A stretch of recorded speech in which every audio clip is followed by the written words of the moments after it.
We are good to go.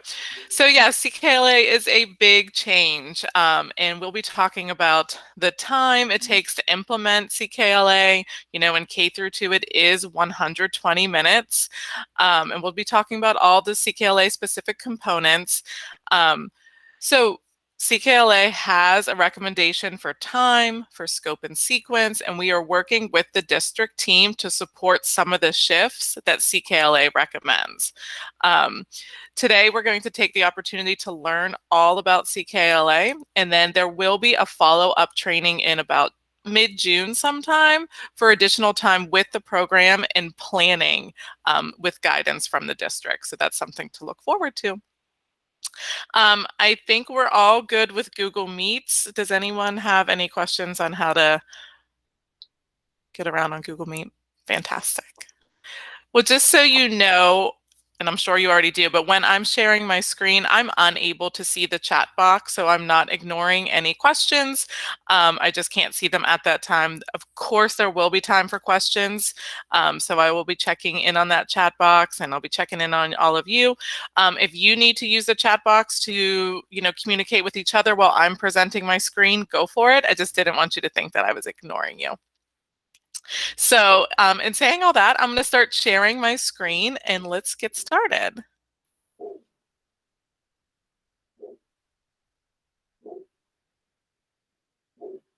So welcome to our one-day initial training for grades K through 2. I know there's lots of sessions going on, so this is K through 2. My name is Lucy Kesey. Began teaching in 2003.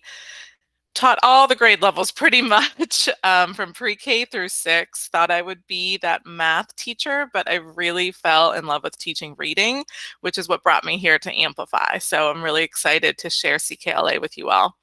That's my family and I. We are overlooking Pittsburgh right there. This was, I don't even know when, maybe 2019, back when you could do things. Hopefully we're getting there soon to back to a more normal or new normal type of life. But just a random fun fact about me, we traveled around quite a bit. So at one time I had 4 teaching licenses in North Carolina, South Carolina, Florida, and Pennsylvania, which was a lot of examinations for me to get all of those. So just, some tech norms. Thank you so much for keeping yourself on mute when not talking. It really helps with the feedback. Thank you so much for having your video camera on. It really makes us feel like we're together. And then I've already noticed some people having some difficulties, sometimes just stopping your video, turning back on, or maybe leaving the meeting, coming right back. That always helps. And then use your chat box, like I said, if you need to use it amongst each other, and I'll be using it a lot to send you resources. If there is anything going on with my sound, please let me know so I can make adjustments. I have no idea. I'll just keep talking and talking. So if something's going on, just come off a mute and let me know so I can make those adjustments. And I really appreciate your support with that. So we kind of went over a little bit of these things. If you prefer, you can pin my feed so that maybe you see me most often. Go ahead and explore. There's 3 little dots in the bottom right-hand corner. You can play with your layout, your background, whatever you'd like, whatever makes you feel most comfortable. Our learning norms for today, let's participate actively.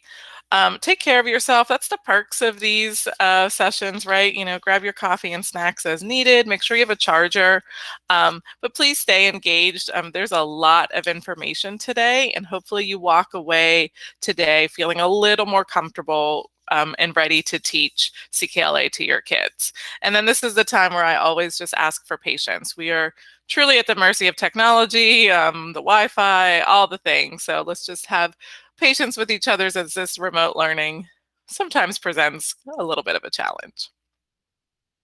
So our goals today are to define the design principles behind the skill strand.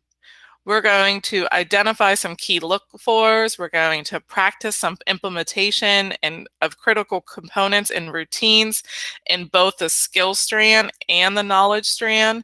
You'll see that CKLA has a 2-strand approach, so we'll be looking at both of those by watching exemplar videos, looking at the components of those lessons. So hopefully that'll make you feel a little more comfortable to teach. If you do have your participant notebook and you're following along, then you can follow along with this in the top right-hand corner. This orange square will have a page number if you'd like to follow along. You are welcome to do that. Like I said, if not, no worries. I will send you everything you need through the chat box today. So this is our agenda today. For the whole day, we're going to start out by looking at that two-strand approach. We'll dig into the teacher guide. We'll look at the skills strand. Somewhere in that skills strand, we'll stop for lunch, and then we'll come back and finish up, and then get onto the knowledge strand and briefly look at writing and assessments. We will take a break around 10 o'clock. I always say around because I don't want to interrupt us if we're in the middle of something great, but we'll take a 10-minute break, and then we will have lunch from 11:45 to 12:30 today. Any questions about our agenda or materials or anything so far?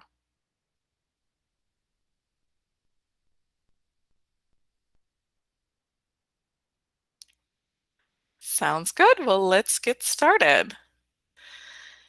So nationally, we know that the research is clear, right? Grade 3 reading proficiency is the most important predictor of high school graduation and really a clear indicator of that college success. And there's really just an alarming number of children who are not hitting this goal. It's about 67% nationally, and of those, more than 80% of those children come from low-income families.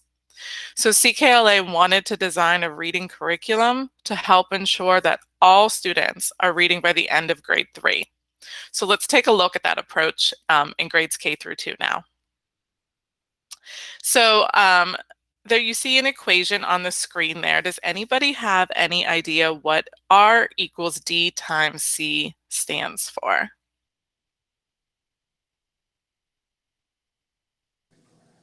Reading equals decoding and comprehension. Fantastic. Yes, great job. Thank you. Yeah, so this two-strand approach is based off the idea that reading is a lot of things, right? It is the ability to decode, actually sound out those words and read the words on the page, but then you also have to comprehend or understand what those words mean.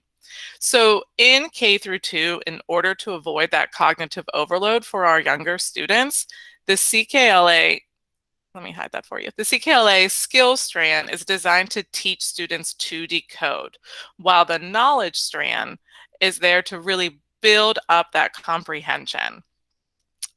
Students are going to build comprehension through the student readers in the skills strand as well. In the knowledge strand, students are going to build listening comprehension through read alouds and discussion questions. Throughout our session today, we'll go into each of these strands in detail. So hopefully by the end, you'll see exactly how each strand teaches students to decode and comprehend a text, respectively.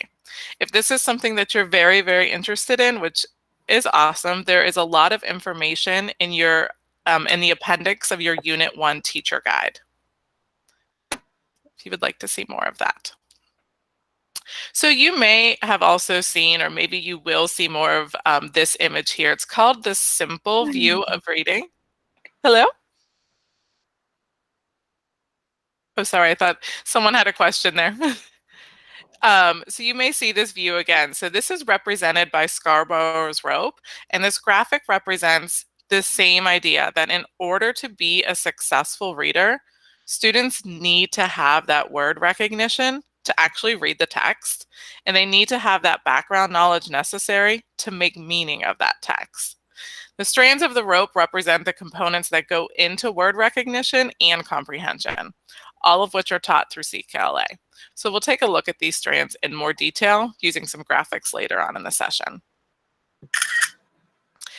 So in grades K through 2, students receive 60 minutes of instruction in the skills strand and 60 minutes of instruction in the knowledge strand daily.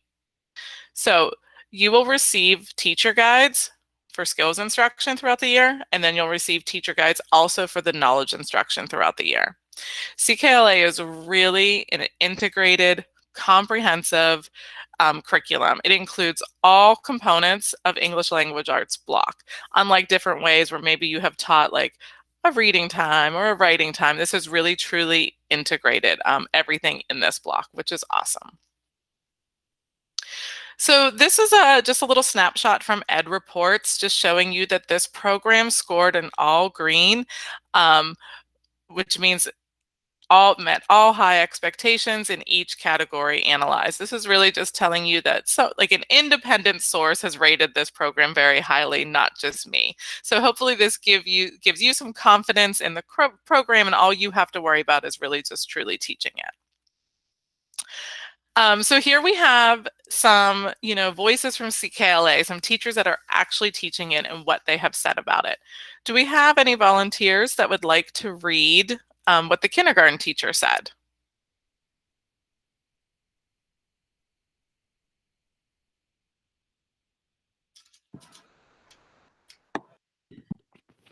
I love CKLA skills and knowledge for kindergarten. Students are blending and reading words every year, very early in the year, with 18 out of 20 mastering 90% or above the most recent skills assessment. We are just learning about farms and crops in the knowledge strand and have created a book about what we have learned and tied it to our standards. We have also observed peanut plants and even ate them for snack. Kindergarten teacher. Thank you so very much. We always get a laugh here. This definitely must have been a school where there were no peanut allergies, or maybe a few years ago. I feel that every school I've been recently, there's the peanut-free zone, but still, sounds like they're doing amazing things in there. And would anybody like to read the second grade teacher? I feel like this is really just great advice.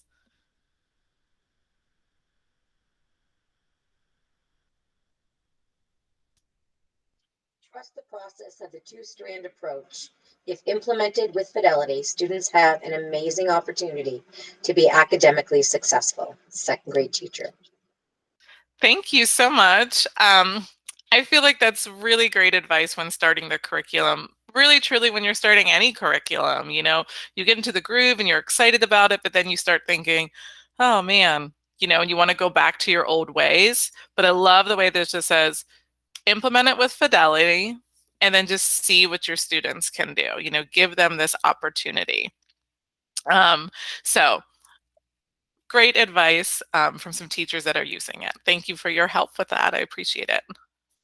All right, so that was just our brief little, background on that two-strand approach. Let's take a look at the teacher guide. Before we do that, we're going to play a quick game. The game is Tribond, and this is a really fun game that you can play with your kids as well. They'll love it.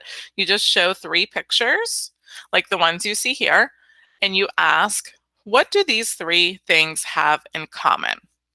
So I'll give you a minute to either respond in the chat box, or you're welcome to come off of mute and take a guess.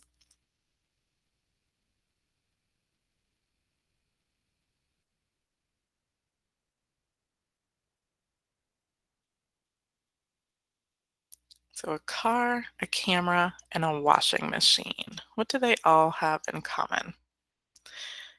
And I'm going to stop sharing and come back to you all and just kind of take a look at your guesses. Okay, Anna says they're all silver. They all have technology. They're all gray, similar colors. Ooh, all made of metal. I like that. Lisa says they all have a circle. Ooh, they all have a job. That's a really good one. Fantastic. My favorite response that I received during this asking this question once was a teacher said, 3 things I cannot afford on my first year teaching salary. So I really like that. Ooh, can be turned on, have a screen. Some part is transparent. You guys are doing some great thinking.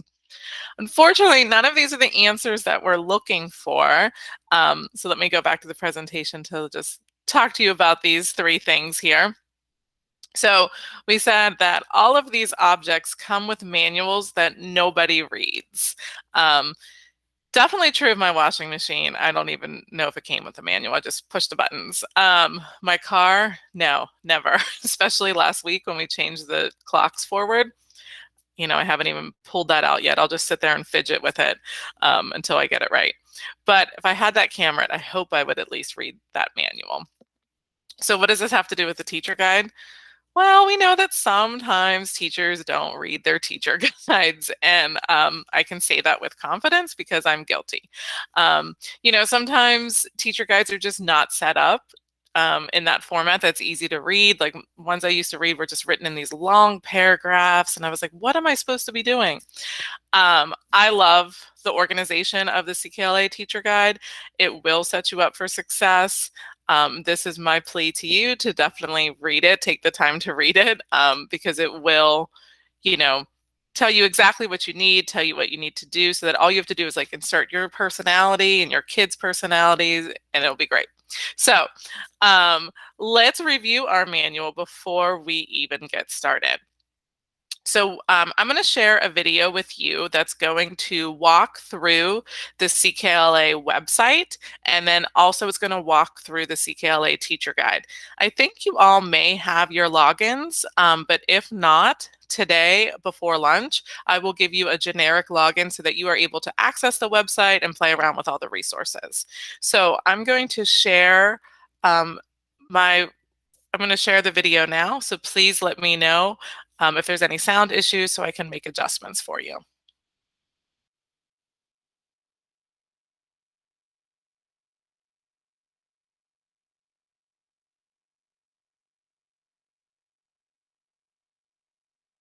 There. This video will give you a quick overview of the CKLA website and a teacher guide. In order to access the website, you'll go to ckla.amplify.com and then click Login for second edition. You'll then be taken to a screen that asks you to input your username and password and click Login.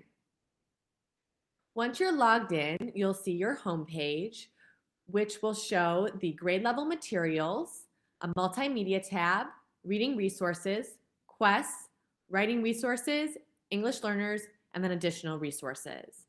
If you scroll down, you'll also notice that you're able to get to the instructional materials from here, as well as some multimedia resources and other resources. We'll now take a moment to go through each of these tabs. In the grade level materials, you'll see a space for each grade level. So let's click on grade 1, for example. And then you'll notice for both the skills strand and the knowledge strand, each unit will be represented. If you click on a unit, the teacher guide and all of the materials can be found there. We'll come back in a moment and look at more detail in the teacher guide. In addition, one thing to note is that if you scroll all the way to the right, there'll also be this box that says ancillary components, and these are just materials that students would use throughout the school year. In the multimedia tab, you'll find things such as the sound library, knowledge builders, ebooks, audiobooks, the vocabulary app, and the vocabulary toolkit. The sound library helps you bring skills lessons to life with audio sounds, special songs, and animated videos.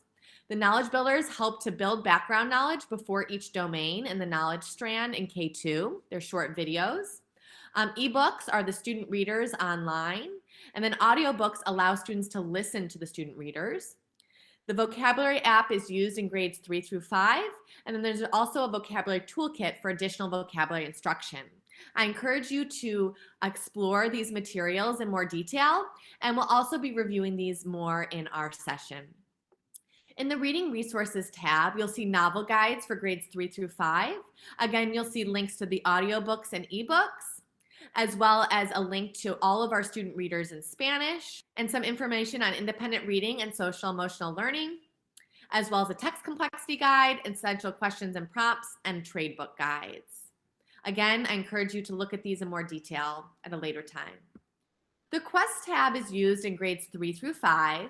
In grades 3 through 5, there'll be one required unit throughout the year for core quests. And those are actually found down here. And on this page, they just have all the materials that are necessary for those quests. There's also 2 optional units in grades 4 and 5, writing quests, and here's where you'd find the materials for those. Under Writing Resources, you learn more information about Writing Studio, which is a companion program to CKLA. Our English Learners tab has information about Language Studio, which again is a companion resource for our English language learners.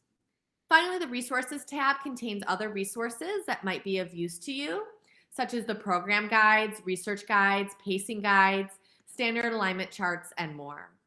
Again, please take time to review this at your leisure. Let's head back to the grade level materials and look at a teacher guide in more detail.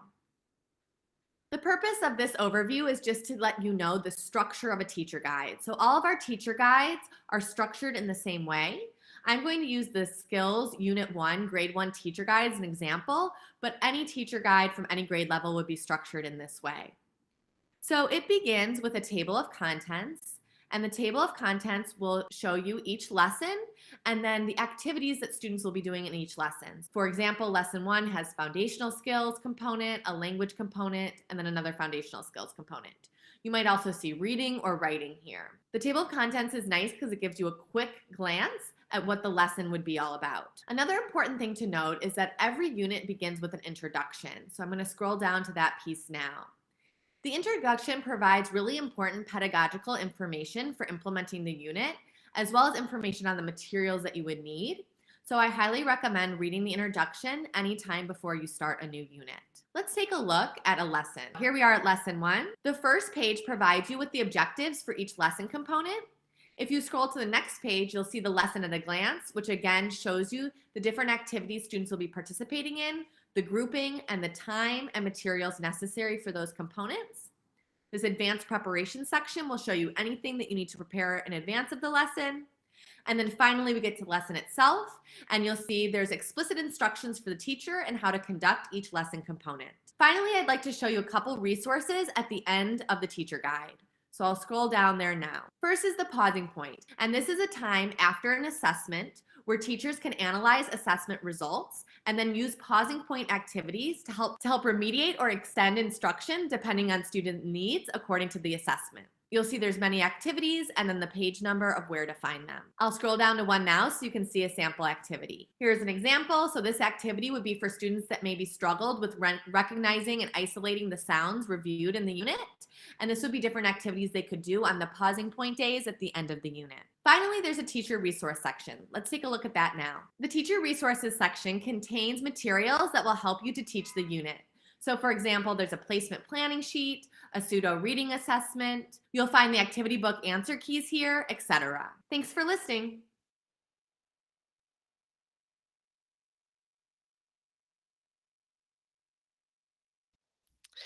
Okay, so that later on today, I'll be walking you through some of, my favorite things on the website, and then I'll be sure to make sure everyone is able to log on and access the website, even if it's through a demo account login.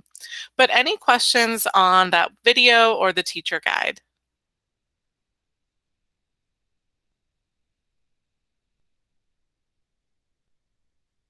Okay, let's keep going.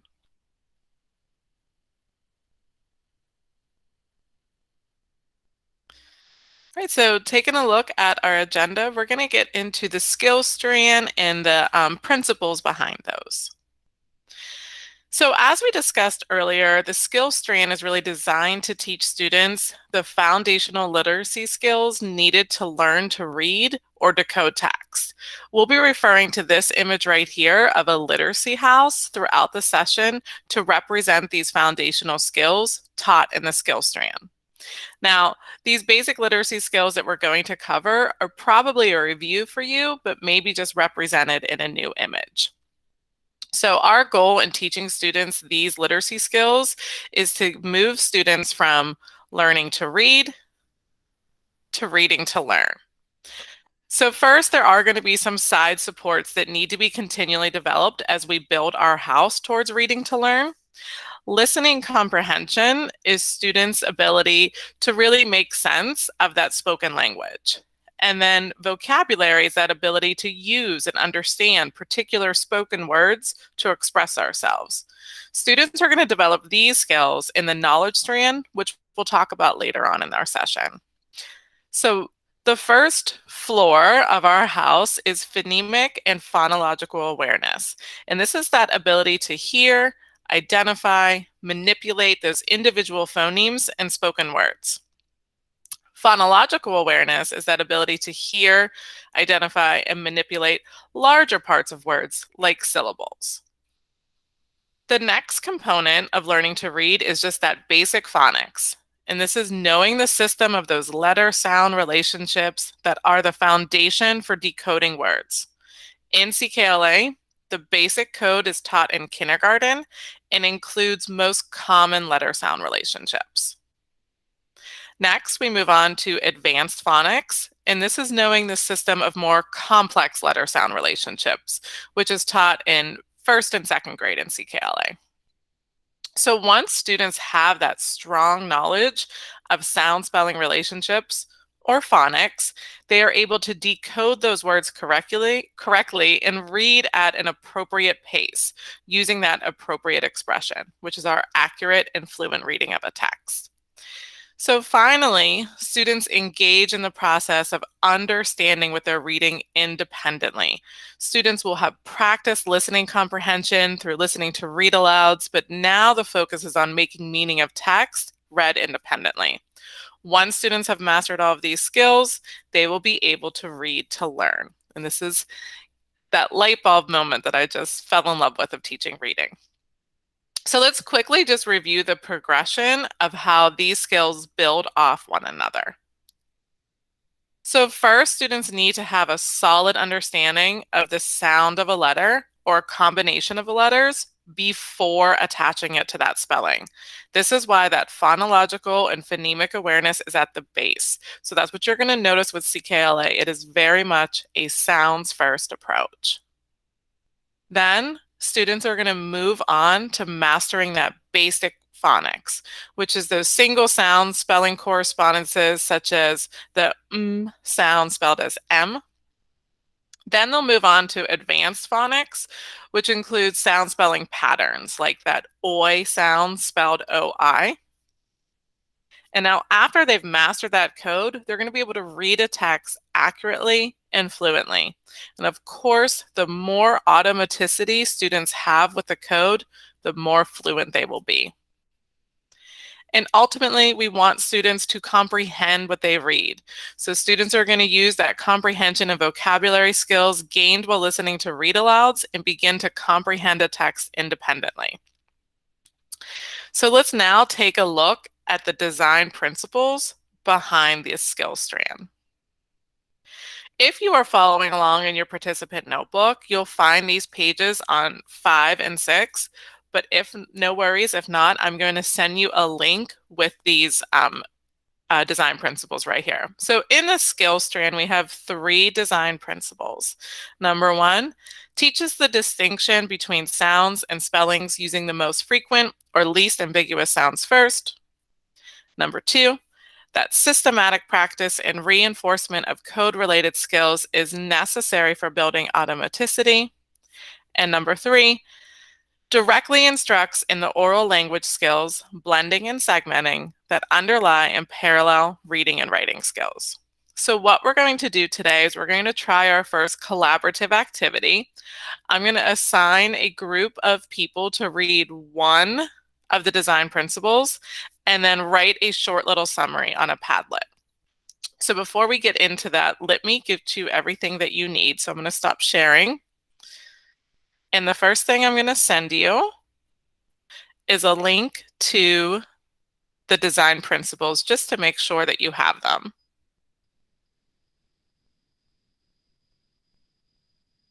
Okay, so the design principles are in the chat box. You are welcome to just click on that and open up another tab if you don't have your participant notebook.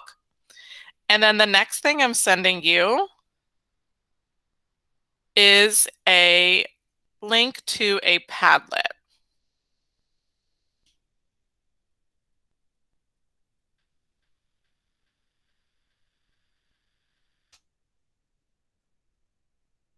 All right, so let me go ahead and share with you what we're going to do.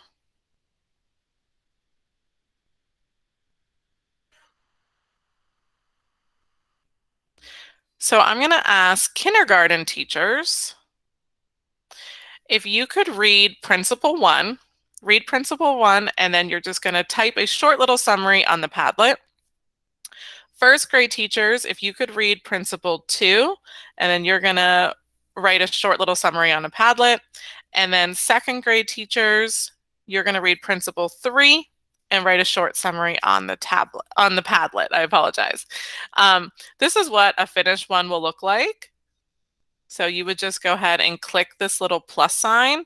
It'll bring up an empty box, and you can just type in there your short little summary.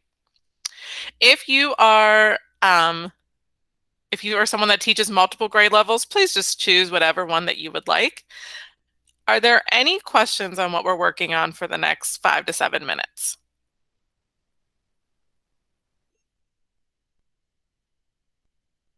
Thank you, Anita. All right, well then I'm going to go ahead and put the timer up. We'll take about 7 minutes, and then we'll come back and share out these summaries. Please let me know if you have any questions. I'll be happy to help.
All right, guys, looks like you did a great job.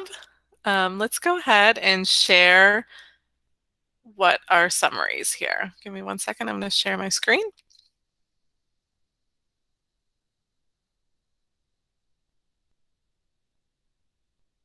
All right, so the first design principle is that teaches the distinction between sounds and spellings using most frequent or least ambiguous sounds first.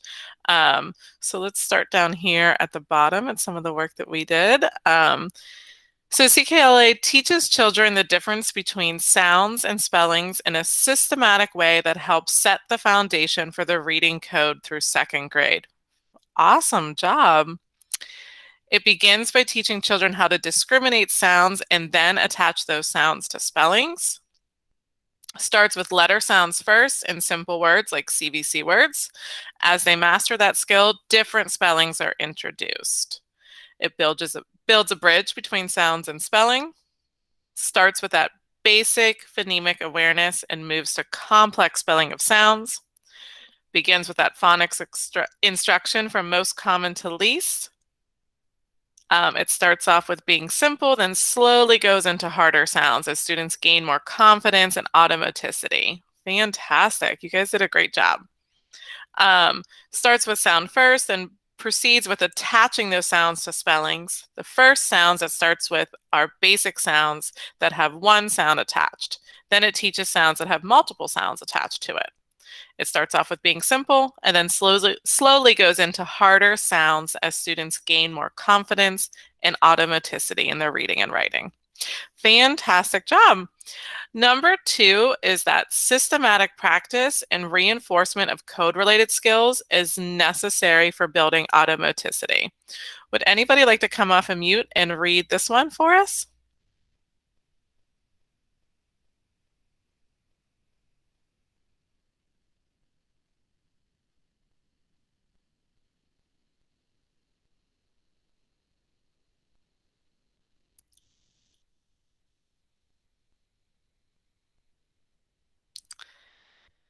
All right, I'll go ahead and read it.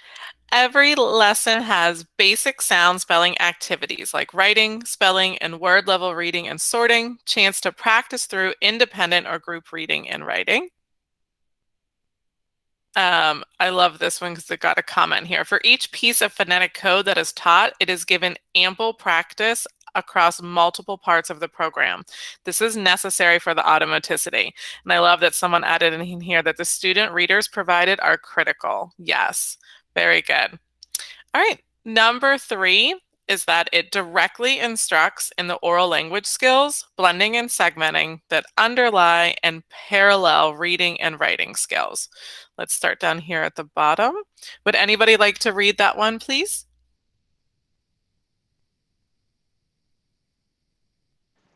Lots of practice with the sound before showing the letters that make them. Thank you so much. Yes, awesome. Let's go up here and take a look at a couple more of these. Unable to move here. And then, there we go. Comfortability with sounds. Students learn best from direct exposure with sounds and language. Teachers should provide students with a variety of activities that allow them to manipulate the sounds of spoken language before they can be expected to spell a word correctly. Fantastic. Sounds first. Beginning with a sounds first approach, students are able to automatize and use sound spelling correspondences to become successful readers and writers. Students learn the sounds first and match them with words containing those sounds. Letter sound matching comes after oral comprehension of the sound. Fantastic work, everyone. Thank you so much with our first little collaborative activity. Any questions before we start looking at the lesson components of a skill strand?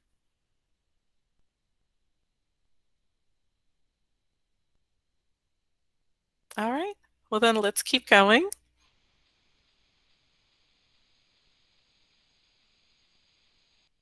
All right, so let's dig into the lesson components. So in just a few minutes, we're going to be watching an exemplar lesson. The exemplar lesson is a first grade lesson. It comes from Unit 3, it's Lesson 12, like you see on the screen here. The lesson overview for every lesson contains the primary focus objectives and the formative assessments that should be used to assess students' mastery towards those objectives. This is an example of the lesson overview for the lesson we'll be watching. So for the lesson we'll be watching, these are the objectives we will see. So students are going to review the sound spellings you see there. They're going to hear and say that oi vowel sound at the beginning, middle, and end of words. And then students are going to read and write one-syllable words spelled with that vowel digraph, oi, spelled O-I. Then they'll move into the reading component of the lesson, where they're going to read the bag of coins with purpose and understanding and answer literal, inferential, and evaluative questions. So as you can see, each of these objectives are aligned to one or more of the Common Core. And the formative assessments that will be used in this lesson are some observations and then also an activity page. So the formative assessments always align directly to that primary focus objective. So the first lesson component in most lessons is the warm-up. So if you look at the bottom of the screen, you'll see kind of the flow of the lesson. We start with a warm-up, we introduce the sound, then we introduce the spelling, then we practice, and then we move into that reading component. So we'll just follow this format throughout today when we're looking at these lessons. So skills lessons frequently begin with a warm-up exercise. The warm-ups are quick reviews that help students focus on the lesson of the day. These warm-ups are done orally, and they use a lot of multimodality cueing. Now, the warm-ups, of course, can take different forms depending on which skills are focused on in that lesson. In just a minute, we're going to watch Miss Harst, that's our teacher, her warm-up lesson. So before we watch this lesson, let's take a minute to preview the teacher guide here. If you're following along, this is found on page 7 in your participant notebook. So I'll give you a minute just to look at that.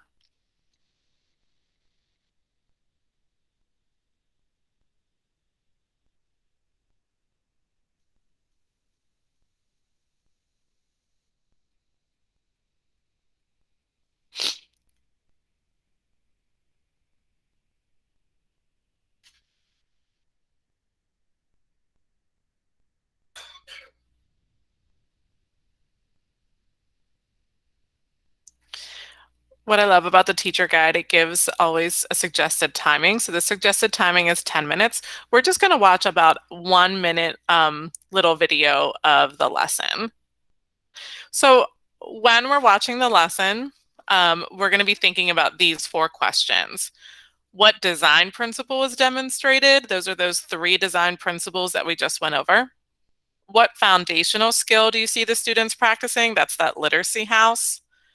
How will this warm-up component help set students up for success for the rest of the lesson? And then what do you notice about the teacher's pacing? These questions are found on page 8 in your participant notebook, but I will display them after the video, so you have a few minutes to kind of answer those questions before we share out. So I'm going to share my screen another way so that we can watch this video. Again, if you are unable to hear it, please let me know.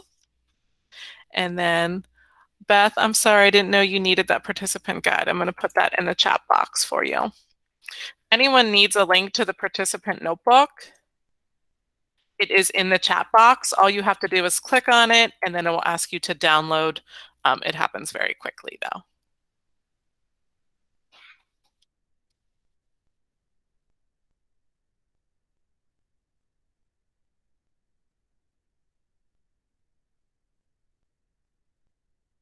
Today is an exciting day because we get to learn a new sound. Today is an exciting day because we get to learn a new sound. We get to practice writing the sound and reading words of the sound, and I know how much you guys love to read a new chapter in our books and our fables readers, so we'll get to do that today. But before we do that, let's review some of our sounds that we've already learned, okay? So when we see this, what is this sound, everyone? Ah. But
All right, guys, I'm going to put those questions back up on the screen. I'm going to give you a couple minutes to answer them, and then we'll discuss.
All right.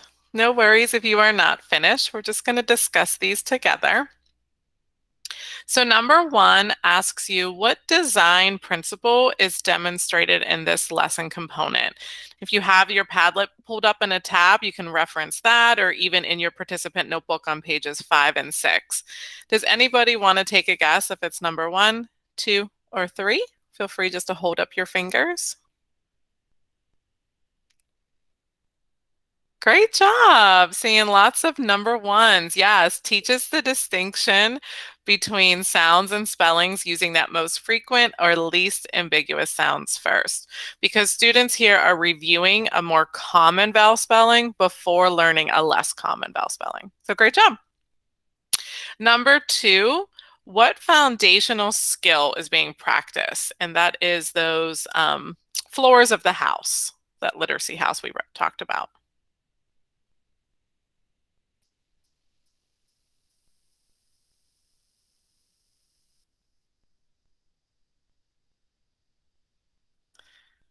You're welcome to put it in the chat box or come off mute, whatever you prefer. Is it the phonological phonemic awareness? Fantastic guess. This one is actually a basic phonics because, there's some basic phonics coming because they are actually decoding and they're reading those vowel sounds. The phonemic and phonological awareness is when it's going to be those just oral activities.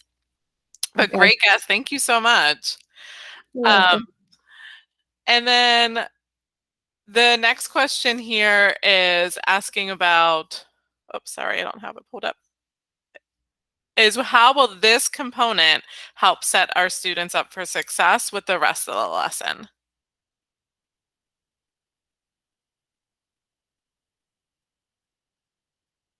Thank you, Teresa. Fantastic. She says they'll be able to identify and produce sounds and words. It's a review of skills needed. Thank you, Jill.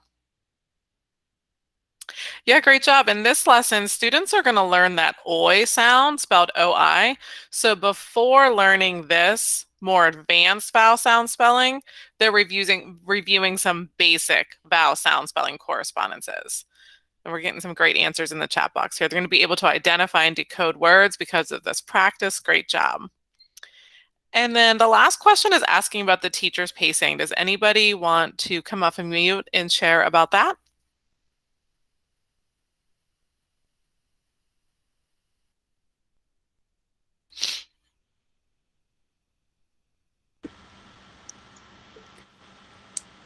It was fast and quick. It's not a long, drawn-out process. It's a quick review. Exactly. Yep. I love it. And everyone in the chat box is saying the same thing. It was very quick. It was fast. Um, it kept the kids engaged, and you could tell she was prepared. She had everything ready to go. So, yeah, fantastic job. Thank you, guys. Let's keep going.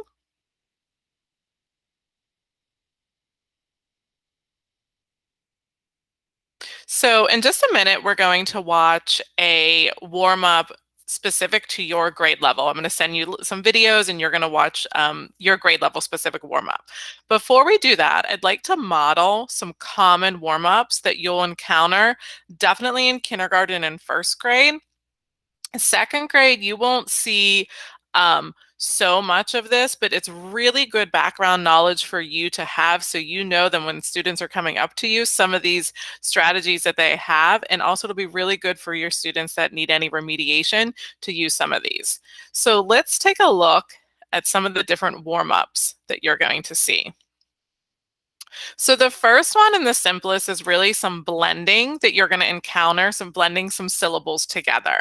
So this is just an excerpt from the teacher guide. This is exactly how it walks you through. You are welcome to practice with me as we do it together. So you start out with your fist up. You open one hand, you say cup, open the other and say cake, and then you clap cupcake. So you can try it with me. Cup, cake, cupcake. Very good. So it's something you'll use often when you're working with syllables. Students learn these and they become really comfortable with and use them themselves. It's always really important that when you are presenting these, you're showing them in the order that they read, right? So that's why it may feel backwards when you're opening that right hand first, but it's so that the students can see them in the correct order that they read.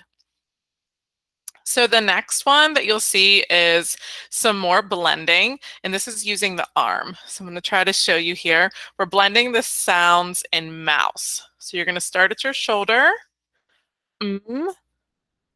Ow, s, mouse. So you tap each sound. Ow, s, mouse. So you can go ahead and practice that one.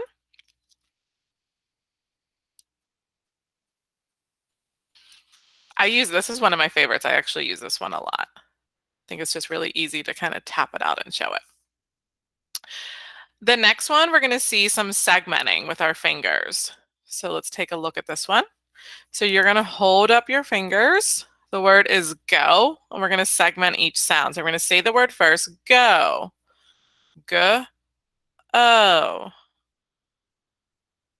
This one with the littles, I sometimes actually move my finger so that they can see it, but sometimes it's hard for them to actually move one finger at a time with those little fingers. So it teaches them to kind of move it themselves, and you can see that they're really, what they're doing is correct. So go, go, oh, great job.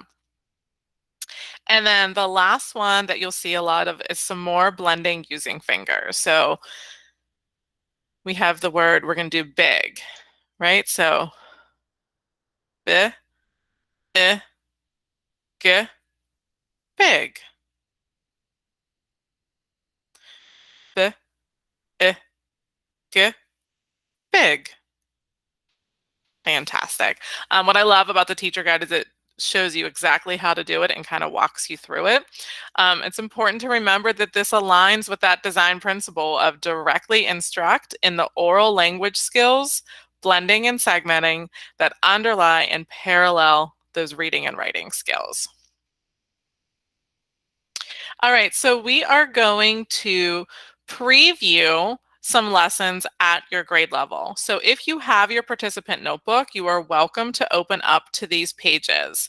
Kindergarten pages 9 through 11, first grade page 12, second grade page 13. If you don't have it, I'm going to send you links in the chat box, so don't worry. We're going to take a couple minutes. We're going to preview these lessons, and then I'm going to send you a link to the video, and you're going to go and watch that video on your own. So I'm going to stop sharing my screen and send these links in the chat box for anyone who needs them. And I'll give you about 2 minutes to just preview that before we watch the videos.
All right, in just a moment, I'm going to put those links to the videos in the chat box. Feel free to watch whatever grade level you teach, and if you watch a combination, then you can, kind of view a few of those.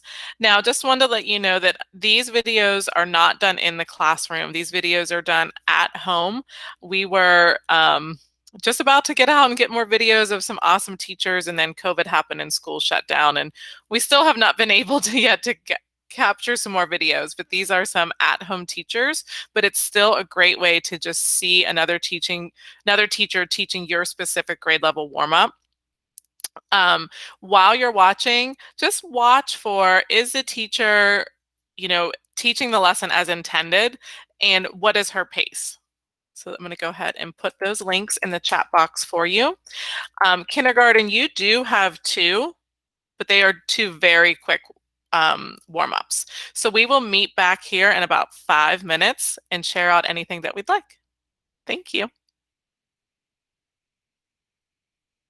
And just be sure to make sure, sorry, that you are on mute so that we're not hearing everyone else's video.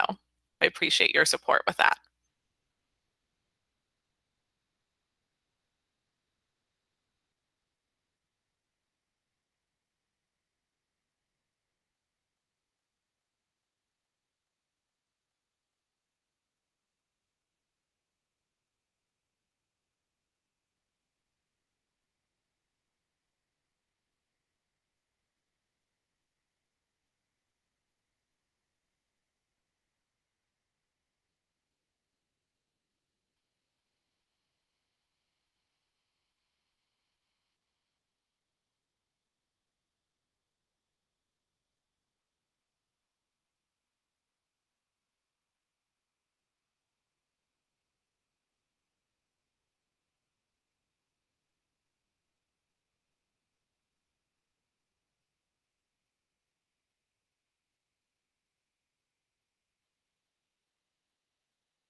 All right, welcome back, everyone. Come on back to the main screen.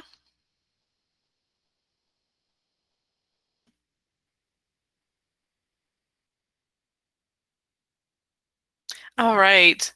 So any big takeaways from anything that you saw in those warm-ups, or maybe any questions that you have?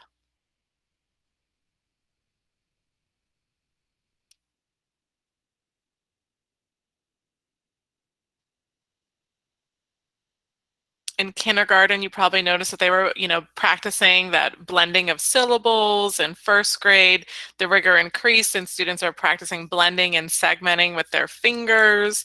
And then second grade, I love the second grade warm-up lesson. They are reviewing some grammar components. So that is why that lesson is on quotation marks. And I love the way she teaches quotation marks. Seeing some great comments in the chat box. I loved the visual the second grade teacher used for the quotation marks. Yes, me too. The gradual release of kind of an I do, we do, you do. Very visual and lots of feedback. Thank you guys. Fantastic. All right. Well, we're going to do a quick check for understanding, and then we're going to just stamp our learning on this warm-up component and then take a break. So for this one, I'm just going to ask you a couple questions, and you can just hold up the answer with your fingers in the chat box. So to segment the word cat, how many fingers would I hold up? Cat. Very good. Yep, 3. Fantastic. Good job, everyone. To segment the word bee, how many fingers would I hold up? 2. Very good. To segment the word fish, how many fingers? Good job. Yeah, 3. Fantastic. All right, last one. And this one always, we usually have just sort of differentiated answers for this one. To segment the word drive, how many fingers would I hold up? Drive.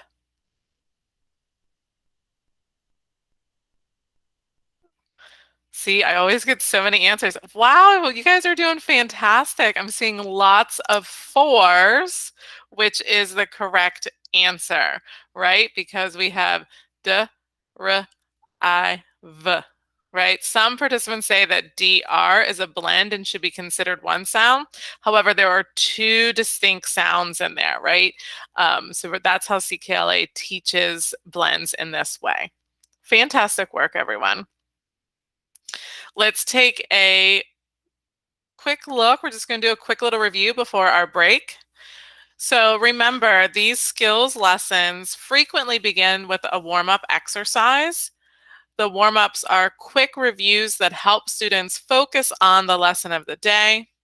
These warm-ups are done orally in whole group and use lots of multimodality cueing. The warm-up can take different forms depending on which skills are focused on in that lesson. And as you saw in all the examples you've seen, these warm-ups should maintain that quick pace. All right, so that brings us to our break. Just wanted to check in to see if anyone has any questions on anything we've gone over so far today.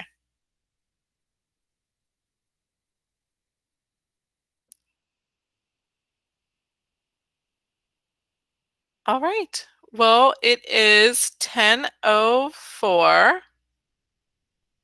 We're going to take a 10-minute. Oh, yes, sorry. Heather, did you have a question? Lucy, Lori had a question. Oh, I'm sorry. I can't see everyone on my screen, so thank you.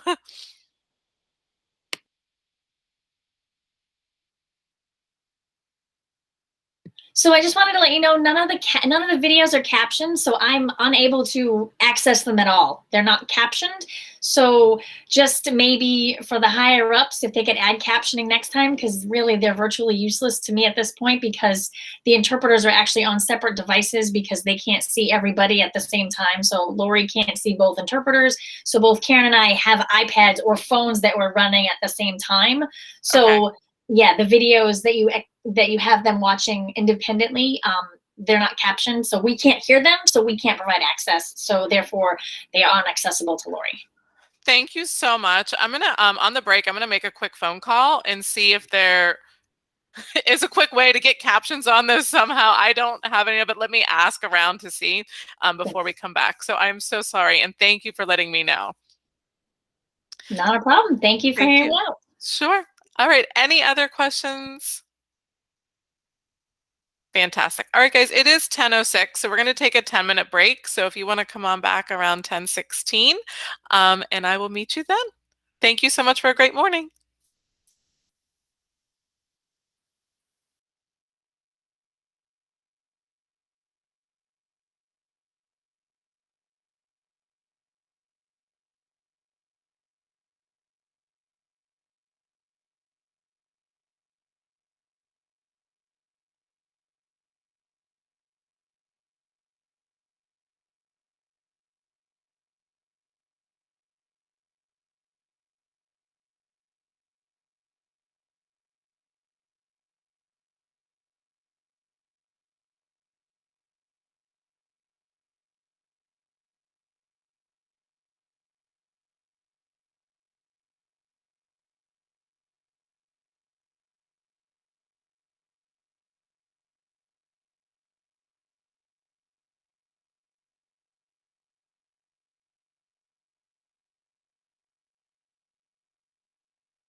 Welcome back, everyone.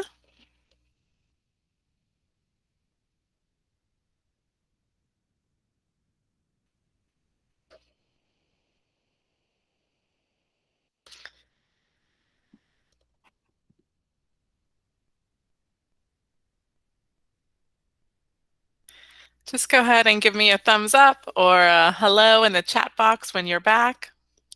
Thank you, Anna. Thanks, Jill. Thank you, Allison. Awesome. Hi, Julie. All right, seeing lots of people in the chat box. Thank you so much. Hope you guys had a nice little break. Thank you for a great morning. Heather, I'm gonna go. Would you like me to put, sorry, I didn't mean to call you out. Oh my God, that's fine. Would it be helpful if I put the captions on while I'm speaking today? I think there's an option here for Google Meet.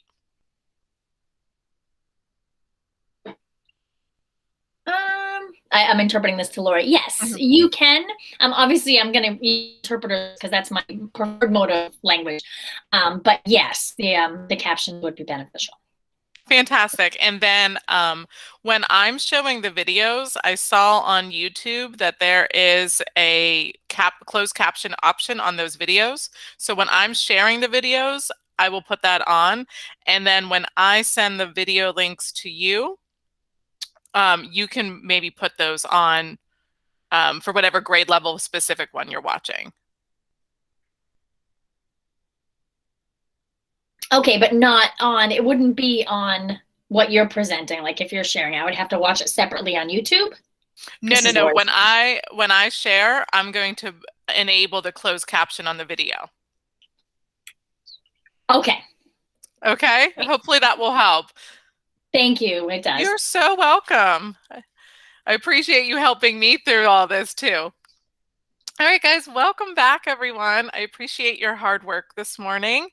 We're going to dive right back into looking at our lesson components.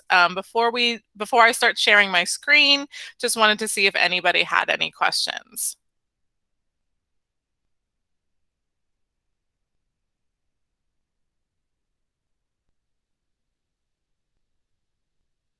All right, well then let's keep going.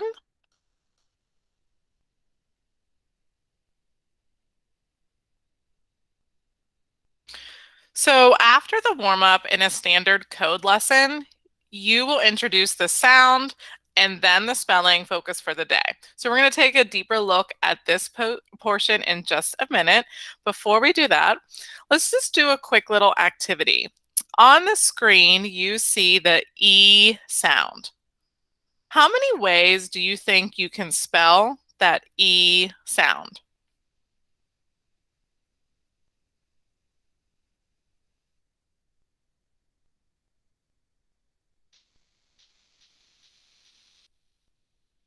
Let me come over and just check the chat box.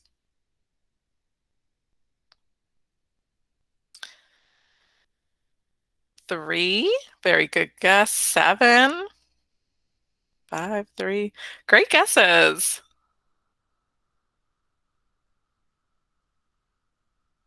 Megan, you would be the big winner if we were all together here. Well, you still are the big winner, but you'd be getting the prize. There are actually 8 ways to spell that E sound. So 7 was a fantastic guess. So if you see at the bottom of the screen there, you'll see the different ways that we spell that E sound.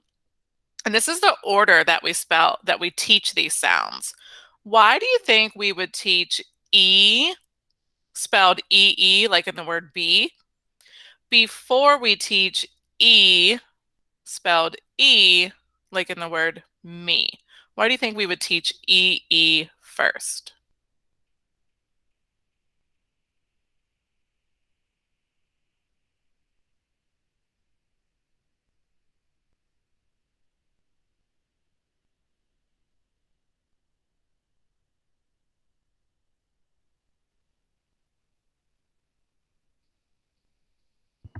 Frequency of the spelling patterns being seen?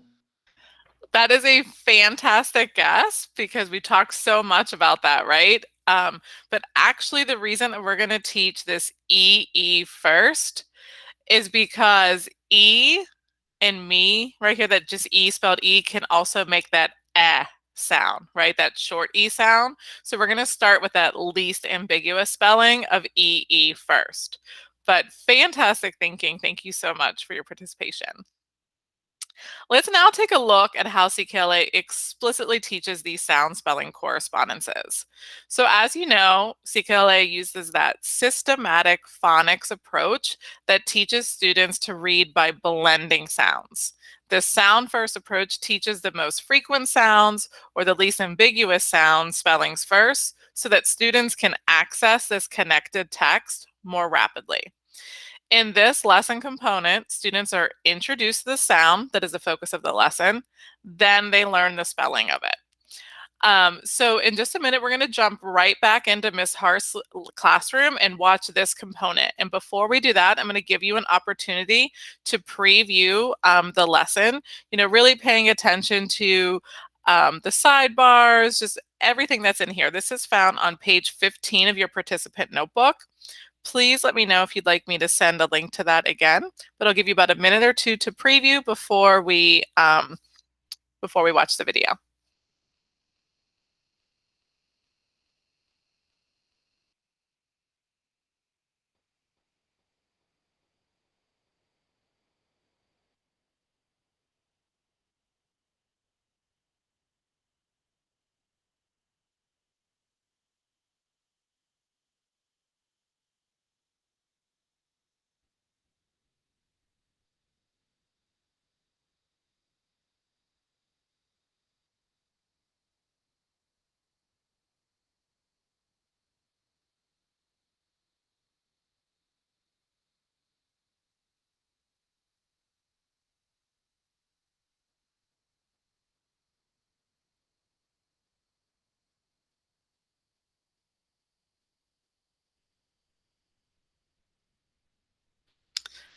Okay, in just a moment, we're going to watch Ms. Harst teach this component. And as you're watching, I want you to really listen to hear how Ms. Harst talks about how to write the sound. We encourage saying how to write the spelling of the sound so students can really connect that sound with the spelling. Again, these questions are found on page 16, and I will display them after the video. But the questions are: what design principle is demonstrated? What foundational skill do you see? How will this component help set students up for success with the rest of the lesson? Why is the correct sound pronunciation critical in this lesson component? And what materials do you see the teacher and students using? So I'm going to stop sharing my screen and we're going to watch this video together. Again, please let me know if there are any sound issues so I can make adjustments.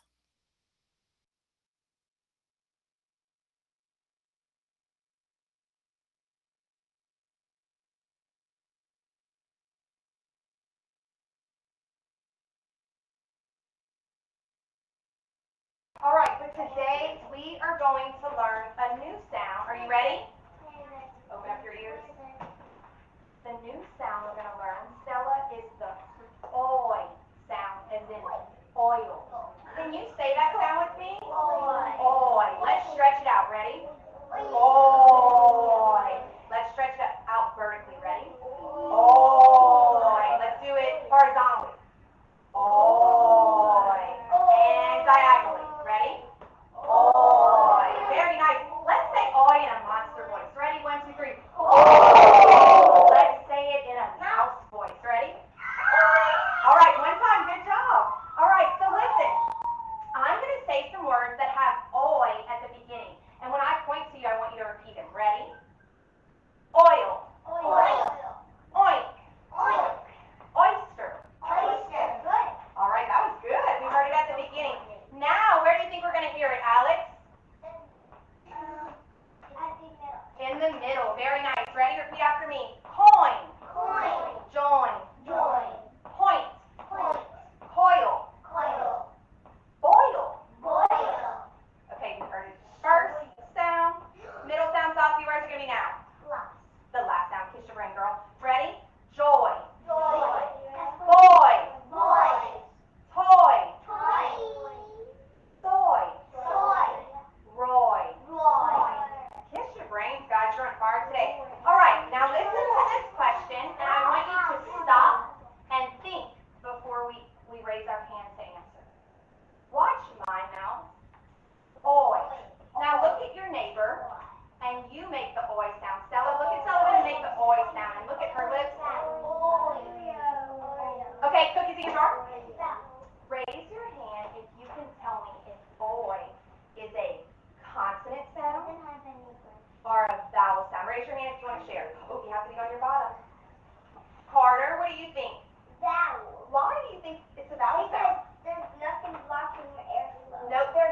thing blocking our airflow. Oi is a vowel sound. Kiss your brain, bud.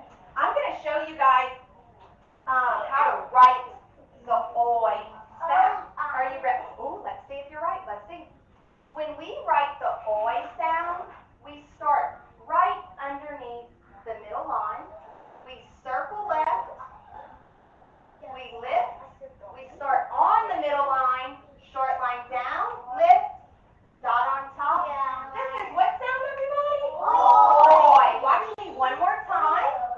And if you want to say that, if you want to say the handwriting starts with me, you can. We're going to start right underneath the middle line, in between the middle and the bottom. We're going to circle left, and lift.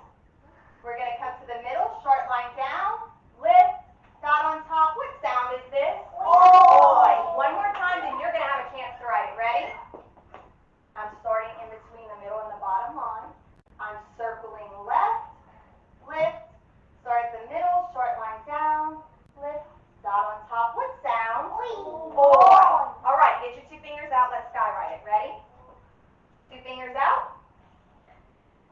Start in between the middle and the bottom. Circle left, lift, short line down, lift, dot on top. What sound did you just write? Oi. Let's write it on the carpet. Yeah, let's write it on the carpet. Ready?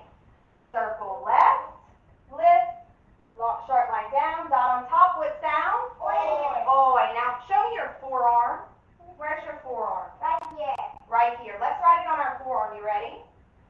Circle left, lift, short line down, lift, dot on top. What sound is that? Oi. Kiss your brains, guys. All right. So now, are you ready to activate it? We are going to get to activate it in my code chart, and you will get to go back to your seats in a second and activate it. Are you ready? Yeah. So right here, we see that this is the oi sound. And when I turn it over, Peter, what color do you think it's going to be highlighted in? Oh, wait, Peter. What color? Do you think it's going to be red or green? Red or green? What do you think, Peter? You think red? But listen, Carter shared, right here, bud, on your mind. Carter shared that oi is a vowel sound. Because was there anything obstructing our airflow? So Peter, when your mom's at a red light and there's nothing telling her to slow down, what color is the light? Green. Green. Green means go, right? There's nothing stopping her airflow. So we are going to activate this sound. Isla, you can come sit right here. We're going to activate this sound in green today. And if we look at this sample word. I don't want anybody to shout it out. I want you, when you see it, to hold it in your brain. And then on my snap, we'll read it together. Okay, you ready? Yeah. Look at this. What sound is this? Oi. Now read this in your brain. Wait for my snap. Sit down. Isabel, you can sit right there. I asked that. All right, everybody has it in their brain?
Very nice. Where are your crayons? Oh, you put it up. Okay. All right. Now that we're done, let's close up our code charts.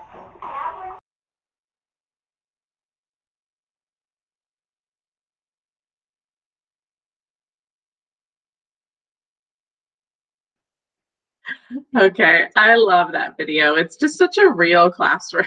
There's, you know, people coming in to pick up students. They can't find their crayons. It's real life for sure.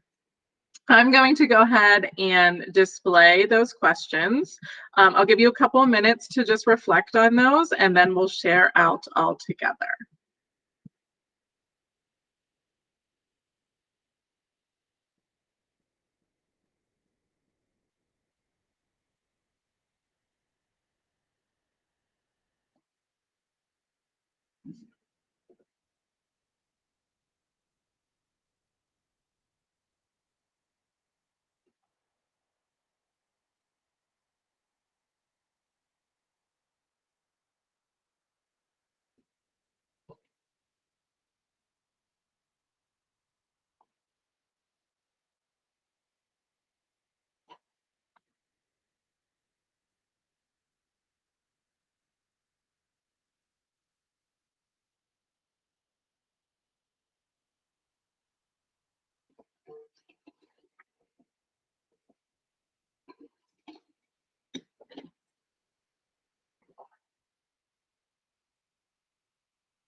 All right, no worries if you are not finished. We will just work through these together. The first question asks, what design principle is demonstrated in this lesson component? Does anybody want to guess number 1, 2, or 3? And feel free to reference that Padlet or pages 5 and 6 in your participant notebook.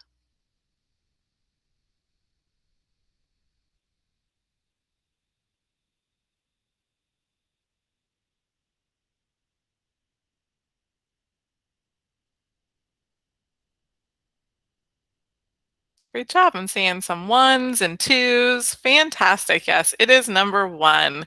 Teaches distinction between sounds and spellings using the most frequent or least ambiguous sounds first. This lesson occurs later in first grade. It's actually unit 3, so students are beginning to learn more complex pieces of the code. Number 2 is asking you, what foundational skill do you see the students practicing? And that's those skills from the floors of the literacy house. There are actually 2.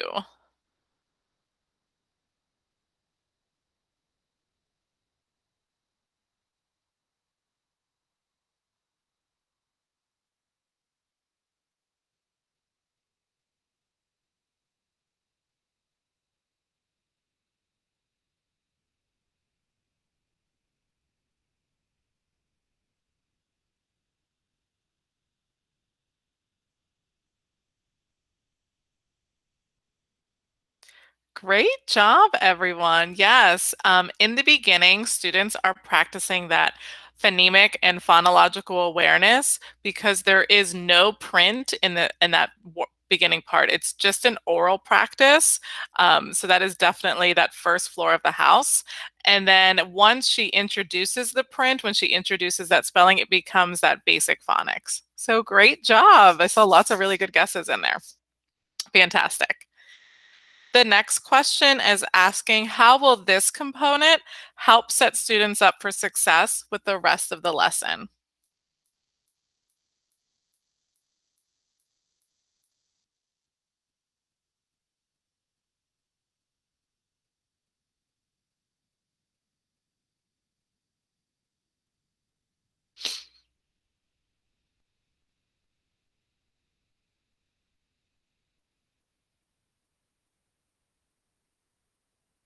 Lots of practice with the sound. Thank you, Anna. Very good.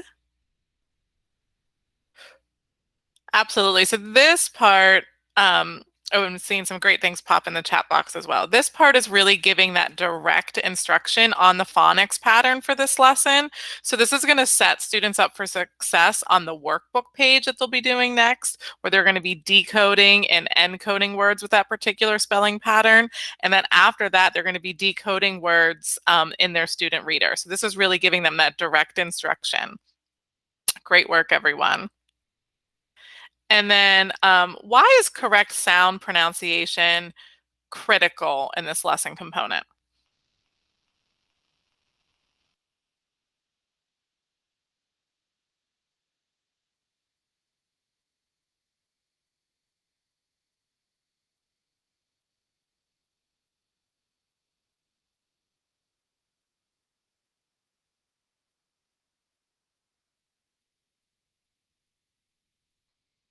Thank you, Anna. Yeah, help students come up with the possible spelling patterns. So exactly, thank you. Students associate the correct sound with each symbol. Yeah, so students will be attaching a spelling to the sound practice. So it's really important that they understand the correct sound so that when they see the spelling in a word and decode it, that they're decoding it correctly. So fantastic work. And then lastly, materials. We saw lots of materials. What materials did you notice?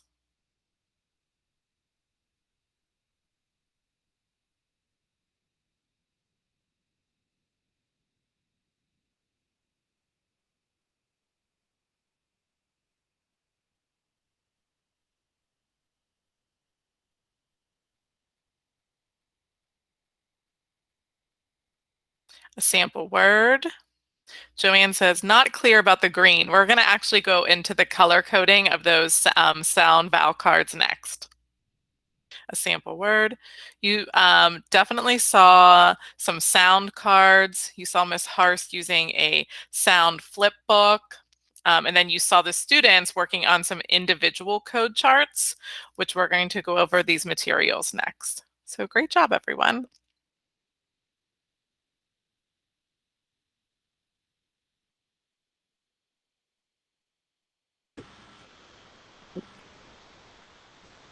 I have a question. Absolutely. On page 15 of the packet we have, it says support, show students pictures of the following words as they say them. Are those supplied in the, in the curriculum, or are these outside of that? Those are outside of the curriculum. Okay. There are some image cards sometimes provided, sometimes with things, but usually those are just things that if you want to add in, like pulling up some images on your whiteboard, but they're not included. I'm sorry. Okay. All right. Great question. So excited you're reading the sidebars, though. That's awesome. All right.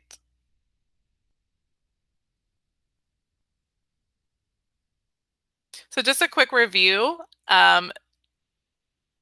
This component teaches the design principle, teaches a distinction between sounds and spellings using the most frequent or least ambiguous sounds first. This lesson occurs in Unit 3 in first grade, so students are beginning to learn more complex pieces of the code. And as we'd mentioned, it is a phonemic and phonological awareness skill first because there is no print and they're practicing orally. Once she introduces the spelling, it becomes a phonics practice. This component's really going to provide that direct instruction on the sound spelling correspondence for the lesson. This is setting our kids up for success because they're going to next work on a workbook page where they're decoding and encoding words with this pattern, and then they'll be decoding words with that pattern in their student readers.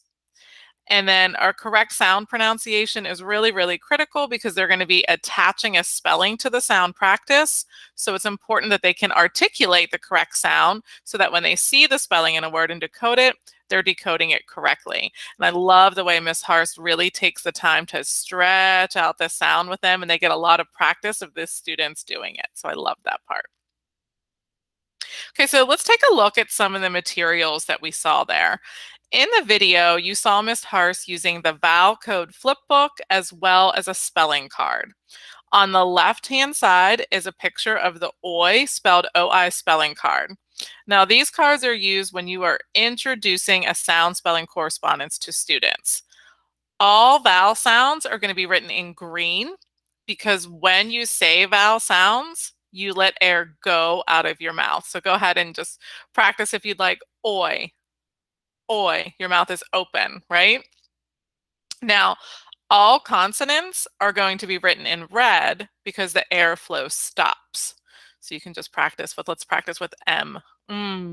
So that airflow stops and your mouth is closed. R controlled vowels, they get their unique color because those R's are just so unique. They get a blue. Everything's going to be in blue because the vowel sound is changed by that R spelling. So they have their own unique color. You heard Ms. Harst talk about the power bar. There's the power bar there. It is below the spelling and it shows how common that particular spelling is for that sound. So oi, spelled O-I, is fairly common since the power bar is long. And you'll notice that there's also an example word provided on every card. For example, here we have oil. If you flip the card over, the other side of the spelling card shows the focus sound in a speech bubble. Remember, sounds are denoted with slashes, and you can see this is present above the spelling card and the vowel code flipbook as well. The other thing you saw in the video was that the vowel code flipbook, and there's also one for consonants as well. So the flipbook is where the teacher is going to tape the spelling card after they have been introduced to students. She called this activating the sound, which was so cute. It got kids really, really excited. It is used throughout the year to track the sounds the class has learned. The flipbooks also help students understand the extent to which the sound may have alternative or irregular spellings, since they can flip through the pages to see how many spellings there are for a particular sound. Now, these spelling cards and flipbooks only exist in first and second grade.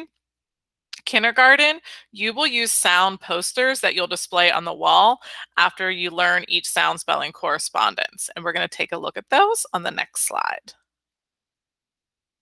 So here is an example sound poster for the sound M, spelled as M.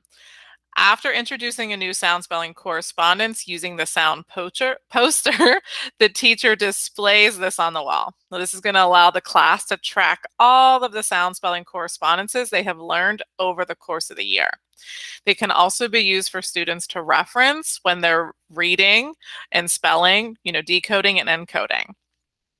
Teachers are given sound cards that are used to introduce the sound, and then they are taped to the sound poster after they have been taught to the class. So here's an example of how one kindergarten teacher displayed her sound posters in her classroom.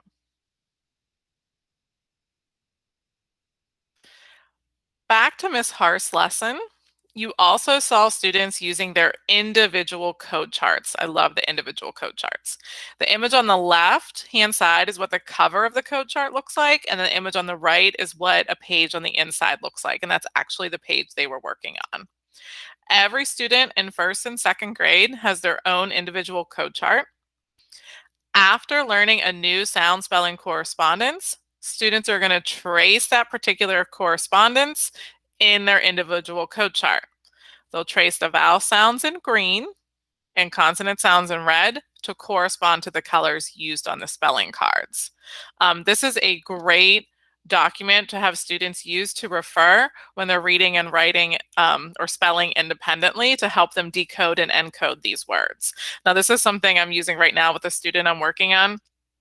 And she gets so annoyed every time I say, well, take out your code chart and let's see. And she'll take out her code chart and she'll look it up. And it does just, it gets her that sound just by seeing it. So it's really great to see when students use these. And then before lunch, I will be sure to, you will get physical copies of these, but I'll also show you where the digital versions are.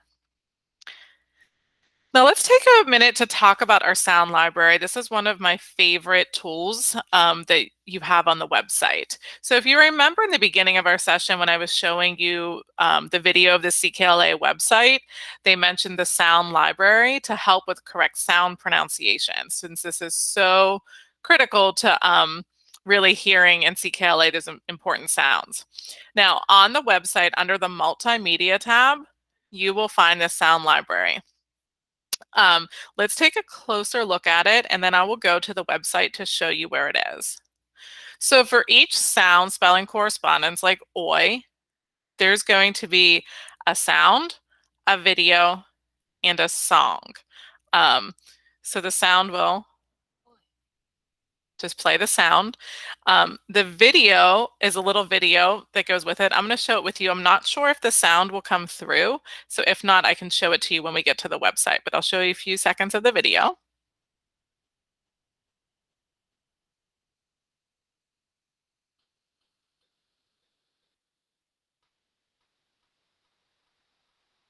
Oi. Coin. Oi. Coin. Okay, even if the sound did not come through very clearly, you're able to see that they're showing the spelling of it, how to write that spelling. And I love that they show a kid making the correct sound pronunciation there. And then there's also a song for each sound, which believe me, will get stuck in your head. Okay, so I'm going to go over to the website and show you how to access these. So again, under multimedia, you'll find the sound library. Now, it's really important that you remember that these are here because unfortunately, the teacher guide is not going to reference the sound library for you. So you can scroll all the way down. You're able to sort by grade level, which is really, really nice. And then they're organized by their skills unit. So you'll see for each sound, video, and song for each one, which is amazing. Another way to access these, let's say you're a second grade teacher and you're in your skills unit 1. These are your resources for that unit. And if you scroll down, the sound library that you need for unit 1 is right there for you. I like showing that you do have access to the whole sound library. So if you have a student struggling with something that maybe they should have learned the year before, you can reference that. Any questions on the sound library or any of those resources?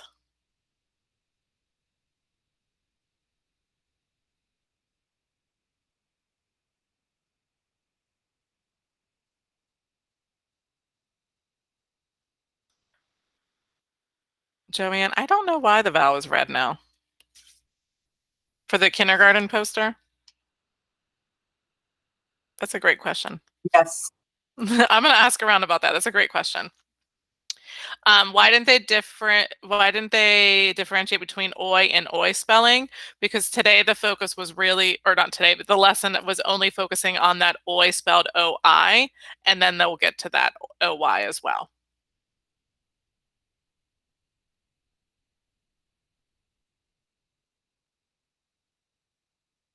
Fantastic questions. Anything else?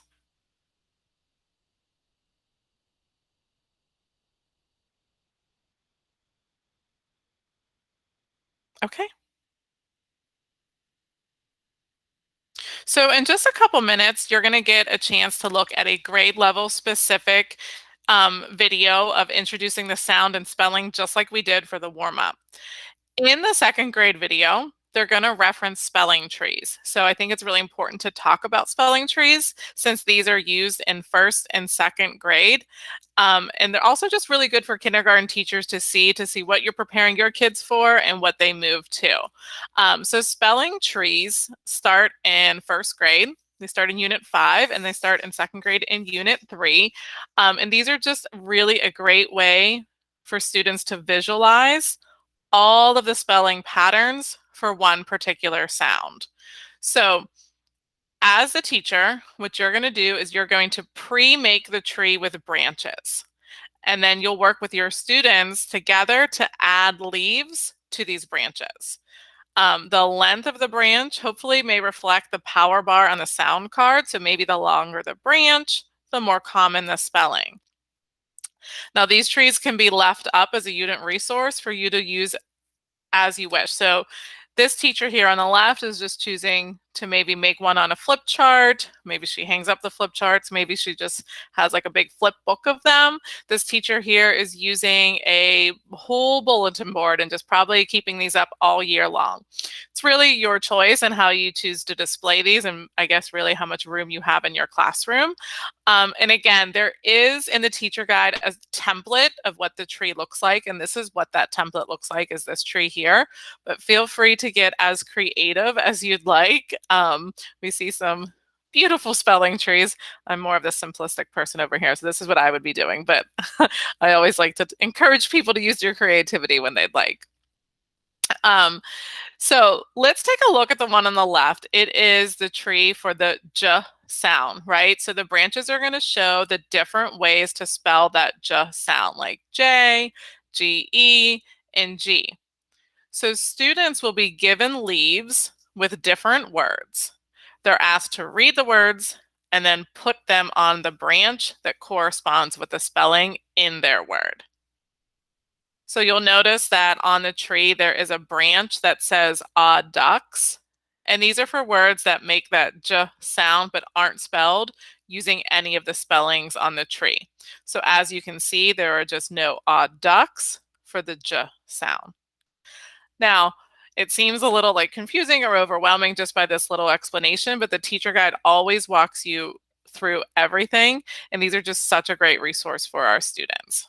In just a minute, when we go over our grade level specific videos, the second grade teachers, you're going to see the spelling tree of the A sound, spelled A-I and A-Y. So just wanted to give you a little precursor of that. Lucy, I had just a quick question, if you don't mind, before you move Of on with course, the tree. Yeah. Is the intent that the students would interact with the leaves, like they'd be able to take a leaf if they needed to use it as a resource, or is it for them to be able to see from their desk, or kind of what's the overall? I mean, that is really up to you. I mean, if you want them to be able to pull it off, but it's more of when you're introducing the words, they're holding, each student or several students will hold a word with that word written on it, the leaf, sorry, and then put it on the tree and then it stays up there. So it's more of just like a visual to stay on the wall or on a chart for them to reference. That would be, I think, more of like teacher choice if you want them to be able to take it off. Awesome. Thank you. You're welcome. Any other questions? Are mirrors provided for students to watch their mouths? Susan, I'm sorry, they are not. And does Amplify teach DGE? I'll have to take a look at the scope and sequence. I don't want to specifically answer that right now. I just want to take a look and make sure I give you a correct answer of if and when they teach that, Joanne. Okay. So I'm going to go ahead and send you the links to this component, the introducing the sound and spelling lessons.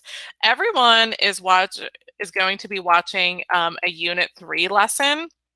And that's really because Unit 1 and Unit 2 serve as a really a really big review of the previous year. So we wanted you to see some more grade level specific things. So I'll give you a minute or two to pull up those tabs, or you are welcome to look in your participant notebook starting on page 17 if you would like to just reference that. So we'll give you a minute or two before I send those links.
All right, everyone. I am going to put the links to the videos in the chat box. Please go ahead and watch these videos. Again, we're not looking for any specific questions that we'll discuss afterwards. Really just, is the teacher using that correct sound pronunciation? And is the teacher teaching the sound first and then attaching it to spelling? Of course, again, these are completed at home rather than in the classroom. Very similar to the same reason as earlier, due to COVID, we weren't allowed in schools, or schools weren't even open to get videos. So I'm going to go ahead and put those in there. I'll put a timer up, but try to come back within 10 minutes. You may be able to finish all of it, but you may not. But you do have those videos then to reference at any time.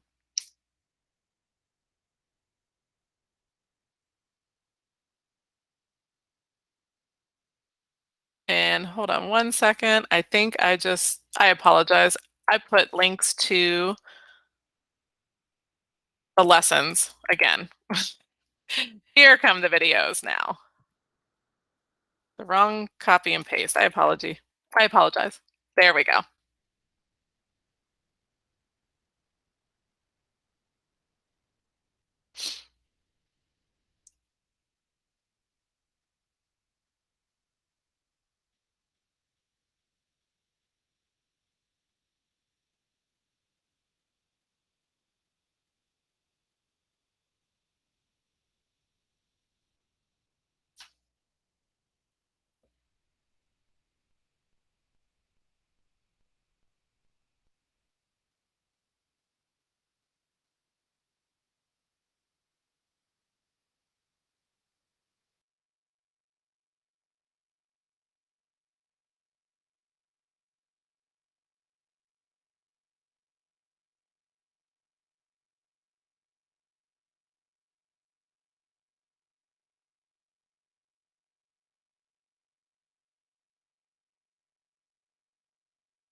We'll come back in about 1 minute.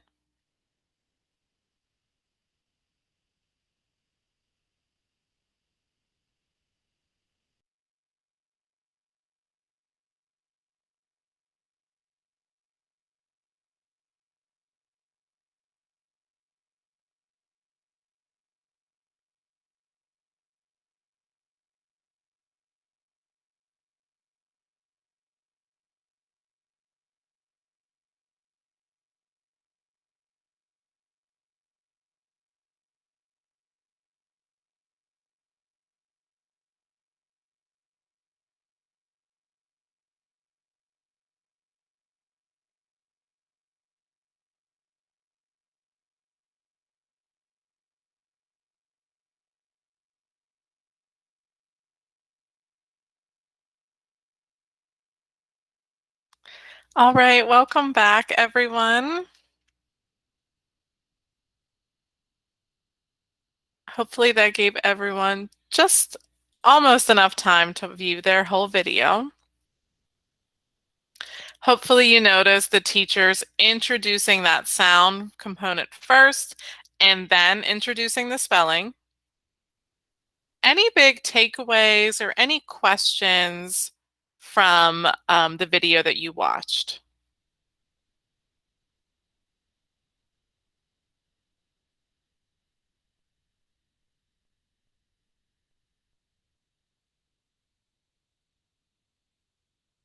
All right. Well, let's do a quick check for understanding. During instruction, would I say M or when introducing the sound to students? Would I say M or when introducing the sound? Fantastic. Everyone's writing sound or that M in the slashes. Great job, everyone. Because we are a sounds first approach. What color is the P spelling card? What color is the P spelling card?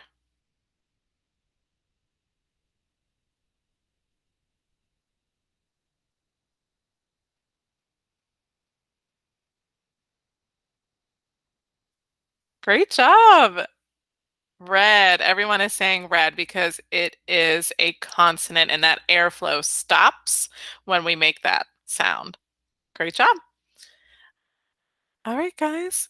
We're going to go ahead and do a quick review, look at the practice component, and then we're going to do some exploring on the website and make sure everyone is able to log in. So this introducing the sound and spelling component, it's really using, CKLA teaches sounds and spellings using the most frequent or least ambiguous sounds first. CKLA begins phonics instruction by starting with sounds first, then attaching those sounds to spellings. Lesson segments must be taught in order to allow students to build foundational skills in a developmentally appropriate order. That correct sound pronunciation is critical to promote student success in decoding, reading, and encoding spelling. Great job. After receiving that explicit instruction on the sound spelling correspondence that is that focus of the lesson, Miss Hart's students then had a chance to practice this sound spelling correspondence using an activity book page. So let's take a closer look at this. This is found on pages 25 and 26 of your participant notebook if you'd like to follow along. So having been introduced to that oral and written parts of the new sound, students are now prompted to practice writing words containing the sound. While practicing, students are going to deepen their skill in writing the spelling associated with the sound and using this spelling to form words and sentences. Usually this practice is based on an activity book page like the one you see here. This practice aligns with that CKLA design principle that systematic practice and reinforcement of code-related skills is necessary for building that automaticity. On this activity book page, students are practicing decoding, reading, and encoding, spelling, words with the focus sound spelling correspondence. This component is going to give students that practice encoding and decoding words with that focus sound spelling correspondence, which is then going to set them up for success with the student reader as they'll be reading these words in context, which we'll take a look at that reading component after lunch today. I always like to just kind of like a teacher tip, something that's new when you're looking at some of these activity book pages, is that the directions are written in a different way. So you kind of have to teach students to turn it over, read the directions, and then turn it back. But I always like to point that out just as a little teacher tip. So remember, when practicing, students will deepen their skill in writing the spelling associated with the sound and using this spelling to form words and sentences. This systematic practice and reinforcement of code-related skills is necessary for building the automaticity. All right, so before we break for lunch, I'm going to go on over to the website and walk you through some of the resources that we saw today. And then I'm going to I want everyone to make sure they are able to log into the website, even if you're using a demo account that I give you, and give you some time to explore, as there are so many resources on it. So I'll do a quick little walkthrough and then I'll see if anyone has any questions. All right, so when you log in, this is the screen that you should see. Okay, we'll just go to grade 1. It doesn't matter because they're all set up the same. When you're logged in, you see all of your skills units first. And I want to point out that you have to move this bar all the way to the end, and you'll see this icon here of ancillary components.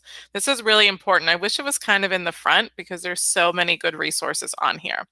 Now, you'll see the large letter cards, you'll see the spelling cards, you'll see the consonant code flip book, the vowel code flip book, and the individual code chart. These are all the digital resources of those things that we saw earlier today in Ms. Hart's lesson. Something I do want to point out to you all, just as kind of like an FYI, if you go over to kindergarten and you do the same thing in your skills units, scroll all the way to the end and find that ancillary components. There's a chaining folder that kindergartners get that I absolutely love. And I just think it's really useful for like lots of students. We wish it was available in first and second grade, but you have a digital version of it where if you had a few students in your class that you think would really benefit from this chaining folder, then you can just print one out and create them one. So that's like one of my teacher tips that I love. Okay, so we'll go back to, like I said, it doesn't matter. So those are all of your skill strands. So when you click on, skills unit 1, you have your teacher guide, you have an activity book, an alignment chart, and some digital components. Go back to kindergarten. After your skill strand, you see all of your knowledge strand resources, and I'll point those out to you when we start talking about the knowledge strand, as there are a lot of great resources there. If you keep scrolling, you'll see some more resources. You'll see this assessment and remediation guide. That's available at every grade level, but that'll be there to help remediate students. There's a teacher planner available as well. I'm not sure what is required of you at your district, but I really like this teacher planner option. So you can kind of take a look at that, and this is what it looks like. You just click that PDF download, but it shows you like 1 week on one page. So basically 5 lessons on one page. It gives you the primary focus objectives and the formative assessments. So it's a great kind of let me get a quick glimpse of what we're, doing. If you scroll all the way down, there's some other great resources. You'll see a master supply list of things that you need for the whole year in one place. So this is great when you're planning for that next school year of things that you need. Those things like the mirrors will be on here. Just a really great resource to have that done for you. You'll see a knowledge scope and sequence and a skills scope and sequence. You'll see a pacing guide, some more rubrics, alignment charts. So this is just kind of as a reminder, is don't forget to keep scrolling all the way down. We talked about the multimedia tab today. We talked about the sound library. And like I said, you do have access to all of them and you can sort them by grade level. And there's another resource that I want to make you aware of is this professional learning tab. So once you click on professional learning, you have to click this launch site and it's going to open up another tab for you. This is a really, really great resource. There's a couple buckets of information here. I want to click on the professional learning page first. So all of the videos, well, most of the videos from today, if you ever want to go back and watch them, they're right here for you. So maybe like before school starts, and you're like, wait, how did she do that? They're on this page and available for you. So you can go back and find those under classroom videos in the professional learning. I'm going to go back here and click on image gallery. If you'd like to see what some kindergarten classrooms maybe look like, or first grade classrooms look like in your, for you to kind of get ideas, then you can look here. They were really trying to get more images, but then again, school shut down and we haven't been allowed back in classrooms yet. So hopefully this year we'll be able to add some more. This planning resources has really, really great information.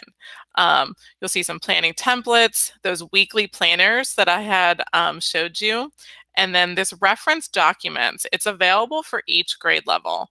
I wanted to point something out to first and second grade teachers. I know I had mentioned the spelling trees here. So first and second grade teachers, there is a spelling trees list that tells you what grade, what unit, what lesson number, what your spelling tree is, just in case if you wanted the idea, like how much room do I need for these spelling trees, or how many spelling trees do we actually do, that list is compiled for you. So just wanted to point that out to you because I think that's really great information. But again, lots of, really great information specific to your grade level is available. I'm going to go back to that professional learning. And then I'm going to go back to just the beginning page here and show you one more thing. This remote and hybrid learning resources, this was created to help those students that were in a remote setting or to help those teachers that were in a hybrid setting. So they came up with some planning resources, but they also created some additional instructional resources that you can kind of check out by grade level. All right, so I gave you a lot of information there. Before I have everyone log in, are there any questions that I can help you with? Just put the website in the chat box. It is ckla.amplify.com. Lucy, I have kind of a more broad question about materials. Is there any place teachers can go to get some advice or guidance on unpacking? So you have all your different readers, like do I store every other unit somewhere closed off and then I rotate the readers? Is there some place we can go to talk about that? Because we haven't given everything out yet because it's pretty it's a lot of stuff. Right. So, and if it's not the right time for that question, that's okay too. It's the perfect time for that question. Let me go. I'm going to walk you through the website. I don't know if there's anything specific that's going to say like, hey, put this here, but there is an inventory list that I can show you that maybe that may help you just wrap your head around some things. But I love this question because there are a lot of materials. So there are student readers for every unit. There are student activity books for every unit, so there are a lot of units, a lot of resources. So, make sure you've got those spaces available. So let me see if I can show you where that inventory list, and maybe that can kind of help you with that process. So that would be on the professional learning site. So I'm going to go back here to the professional learning, and I'm going to click on the professional learning little bucket there. I believe it's under planning resources. And I think it's under reference documents. I apologize because they kind of switched some things around. Here it is. Yep, there's an inventory list. And this is going to be available for every grade level. I'm going to click on the kindergarten one because here it's just where we are. But so this is telling you, so you're going to be receiving, a teacher guide for skills and for knowledge for every unit. Flip books, image cards, activity books. So this is telling you everything that you're getting. So it is a lot of stuff. And again, I would really just kind of pull out things per unit or per domain for space-wise, but just to let you know. So it would make sense, Lucy, to keep everything in the boxes before we distribute it, because all those boxes are labeled so nicely. They would be able to find the materials. We shouldn't unpack it and then give it to them all unboxed. No, I would definitely open them up just for your knowledge, like this summer, open them up. Okay, this is domain 1 or this is domain 2, but I wouldn't distribute those things until that unit. Like, oh, hey guys, we get a new student reader today when our new unit, and then pass out those new readers, if that makes sense. I'm sorry, Lucy. I'm a reading supervisor, so I'll be distributing these to my teachers. I'm sorry. You're like, come on, Katie, you're not going to give everybody 7 readers at once? Okay. So you were asking to give everyone everything, like the classroom teachers? Is that what you're asking? Yeah, I would give it to them all. Okay, yeah, my question was to keep it in the boxes, because like the inventory list says like box 2, yada, yada, yada. So if I leave it in the boxes, the boxes have the labels on them. They can easily find what box they need to get the materials they need for that unit. Okay, perfect. Yep. Sorry, I did not give you a reference point for my question. You're fine. Great question.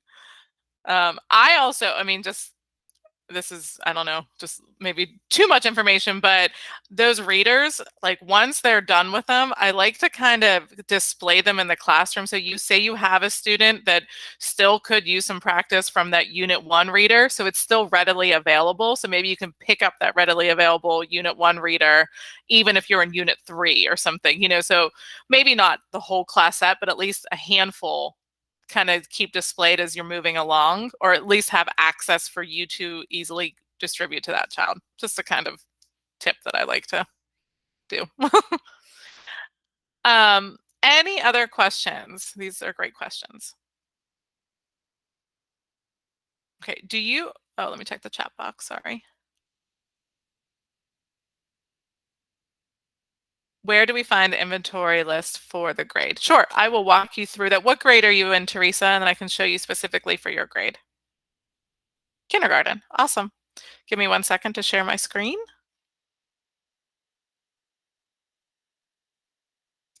Okay, so when you are on the website, you're going to click on that professional learning tab.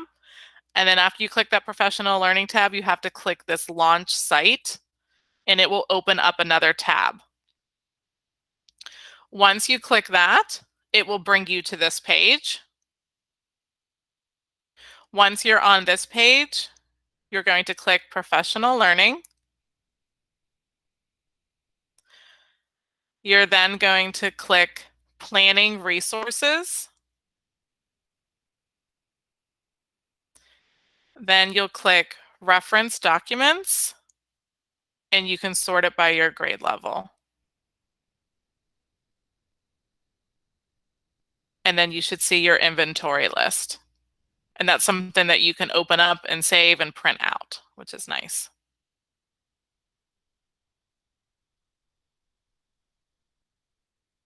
Does anyone here need a generic login? Or are you able to, do you already have your logins and you're able to access the website? Lucy, they likely need them. I think only pilot teachers got the logins. Perfect. Okay, so I'm going to display on my screen steps to walk through to log on and access the website.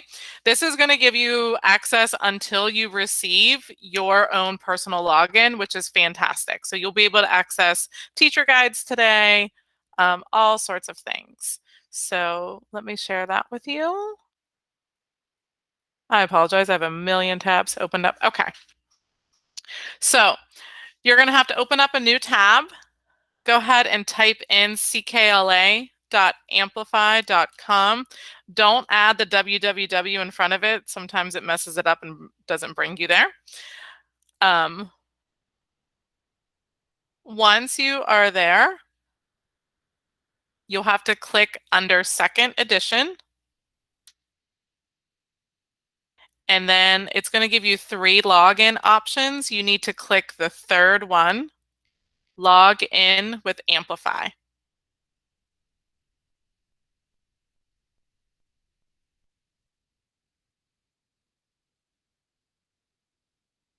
And then on the screen here is a generic username and password that you can use until you get your personalized logins. So I'll give you a minute to try logging in. Sometimes it takes me 2 times to do it. I'm not really sure why.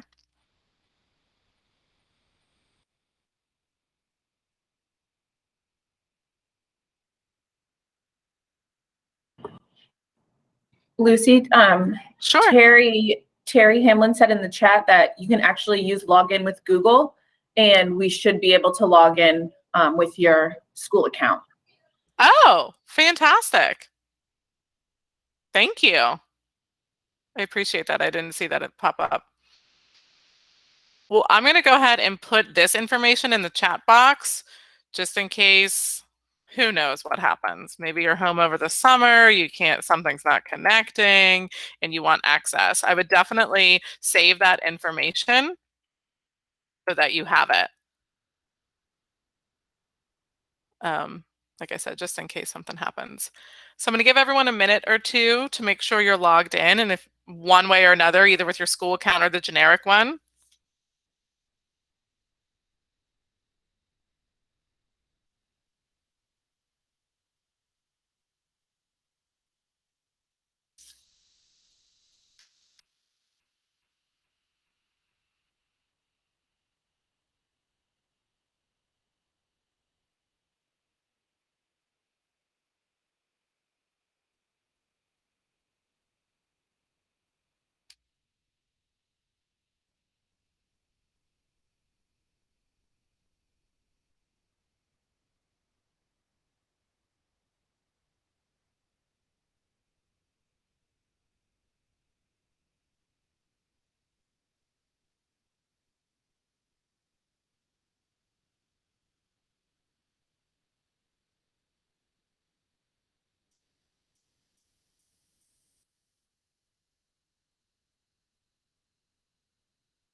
Sorry about that. I just posted the directions of logging in again.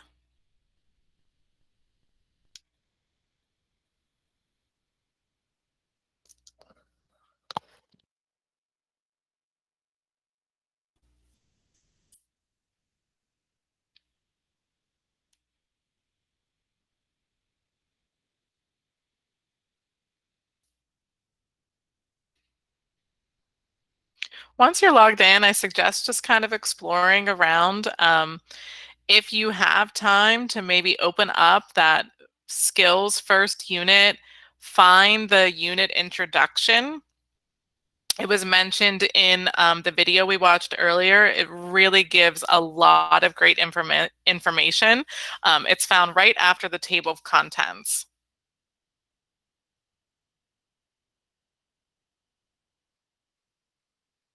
But really, this is your time to explore. And I'm just here to answer any questions if anyone has anything.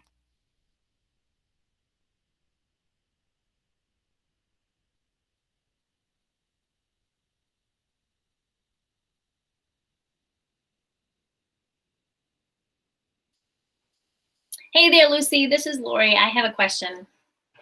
Hi. Just, it's not a question, it's more of a comment. I'm playing around on the website and there aren't any captions on any of the videos on the Amplify website. So that's not going to be accessible to me if I am to teach this. Which videos? I'm just looking in general. There were, let's see, the vocabulary app. I was curious about that one. Okay, At thank you. kindergarten level, because that's where I'm at. Kindergarten, okay. Oh, sorry, third grade, third through fifth. I apologize. I thought it said kindergarten. Third through fifth, okay.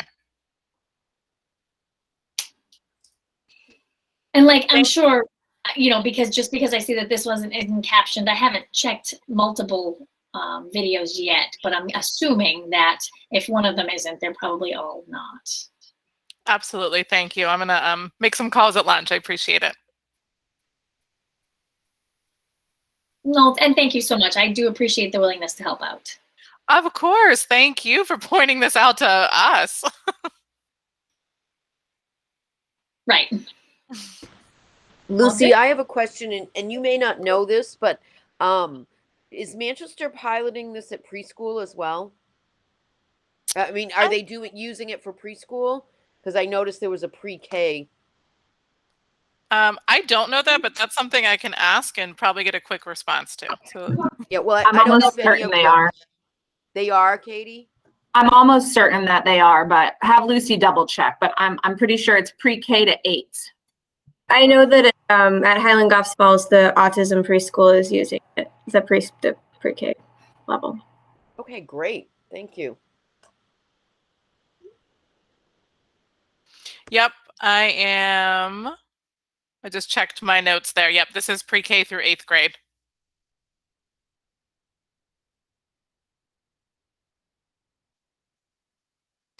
And then I had a question earlier today about that letter that was read in the kindergarten poster. So I just kind of wanted to touch back that. So it says the letter sounds in kindergarten, all of them are in red. And they said that we have repeatedly given feedback to the product team for the next edition to make those vowels green to align with that 1st and 2nd grade. So great question. And I'm still waiting on responses, and I've been digging around, but I haven't found it yet about that DGE.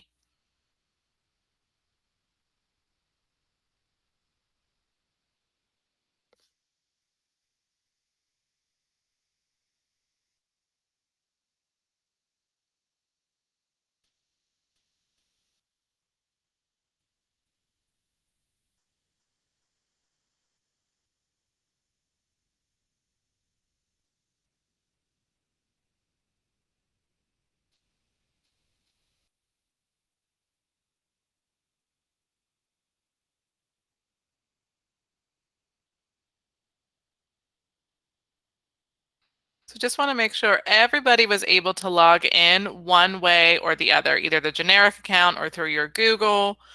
If not, please let me know so I can help you.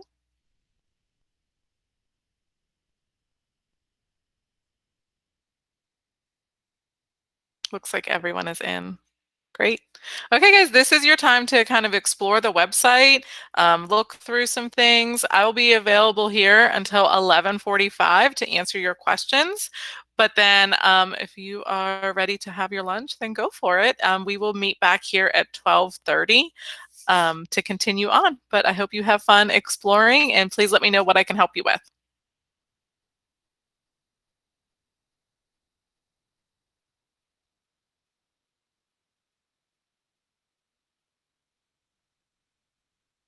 Susan, I can walk you through that. What grade level do you need? First. First. Okay, no worries. I'm going to share my screen. And you wanted to see the inventory list, or did you want to see the actual materials? I just want to make sure I show you the right thing. Inventory list. Perfect. Okay. So when you're on the website, you need to click Professional Learning, and this screen will show up. And then Yep. you need to click this Launch Site. Okay. And then once you click that Launch Site, this is what you should see. I do. Okay. So then you're going to click Professional Learning. Okay. And then scroll down to Planning Resources. Okay, I've done that. Okay, and then it's Reference Documents. Ah, that's the part I was missing. And then it's tricky. You have to go and sort your grade level too. Okay. All Okay. right, great. I just missed that one thing. Thank you. You're welcome.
All right, everyone.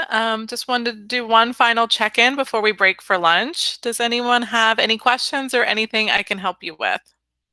Can I ask you a question privately afterwards, please? Sure. Thank you. If not, guys, then go ahead and have a wonderful lunch, and we will meet back at 12:30. Have a wonderful lunch, guys. Thanks for a great morning. Hey, Hi, Lizzie, Katie. I just wanted to share. I'm going to hop on with our 3 through 5 teachers this afternoon, but thanks for everything. I appreciate it. It was a great morning. Of course, yeah. And here, I can put my email in the chat box if there's anything that you Awesome. need K-2 related Great. the rest of the day, or just feel free to pop back in. Okay. Thanks, Lizzie. Sure. Thank you.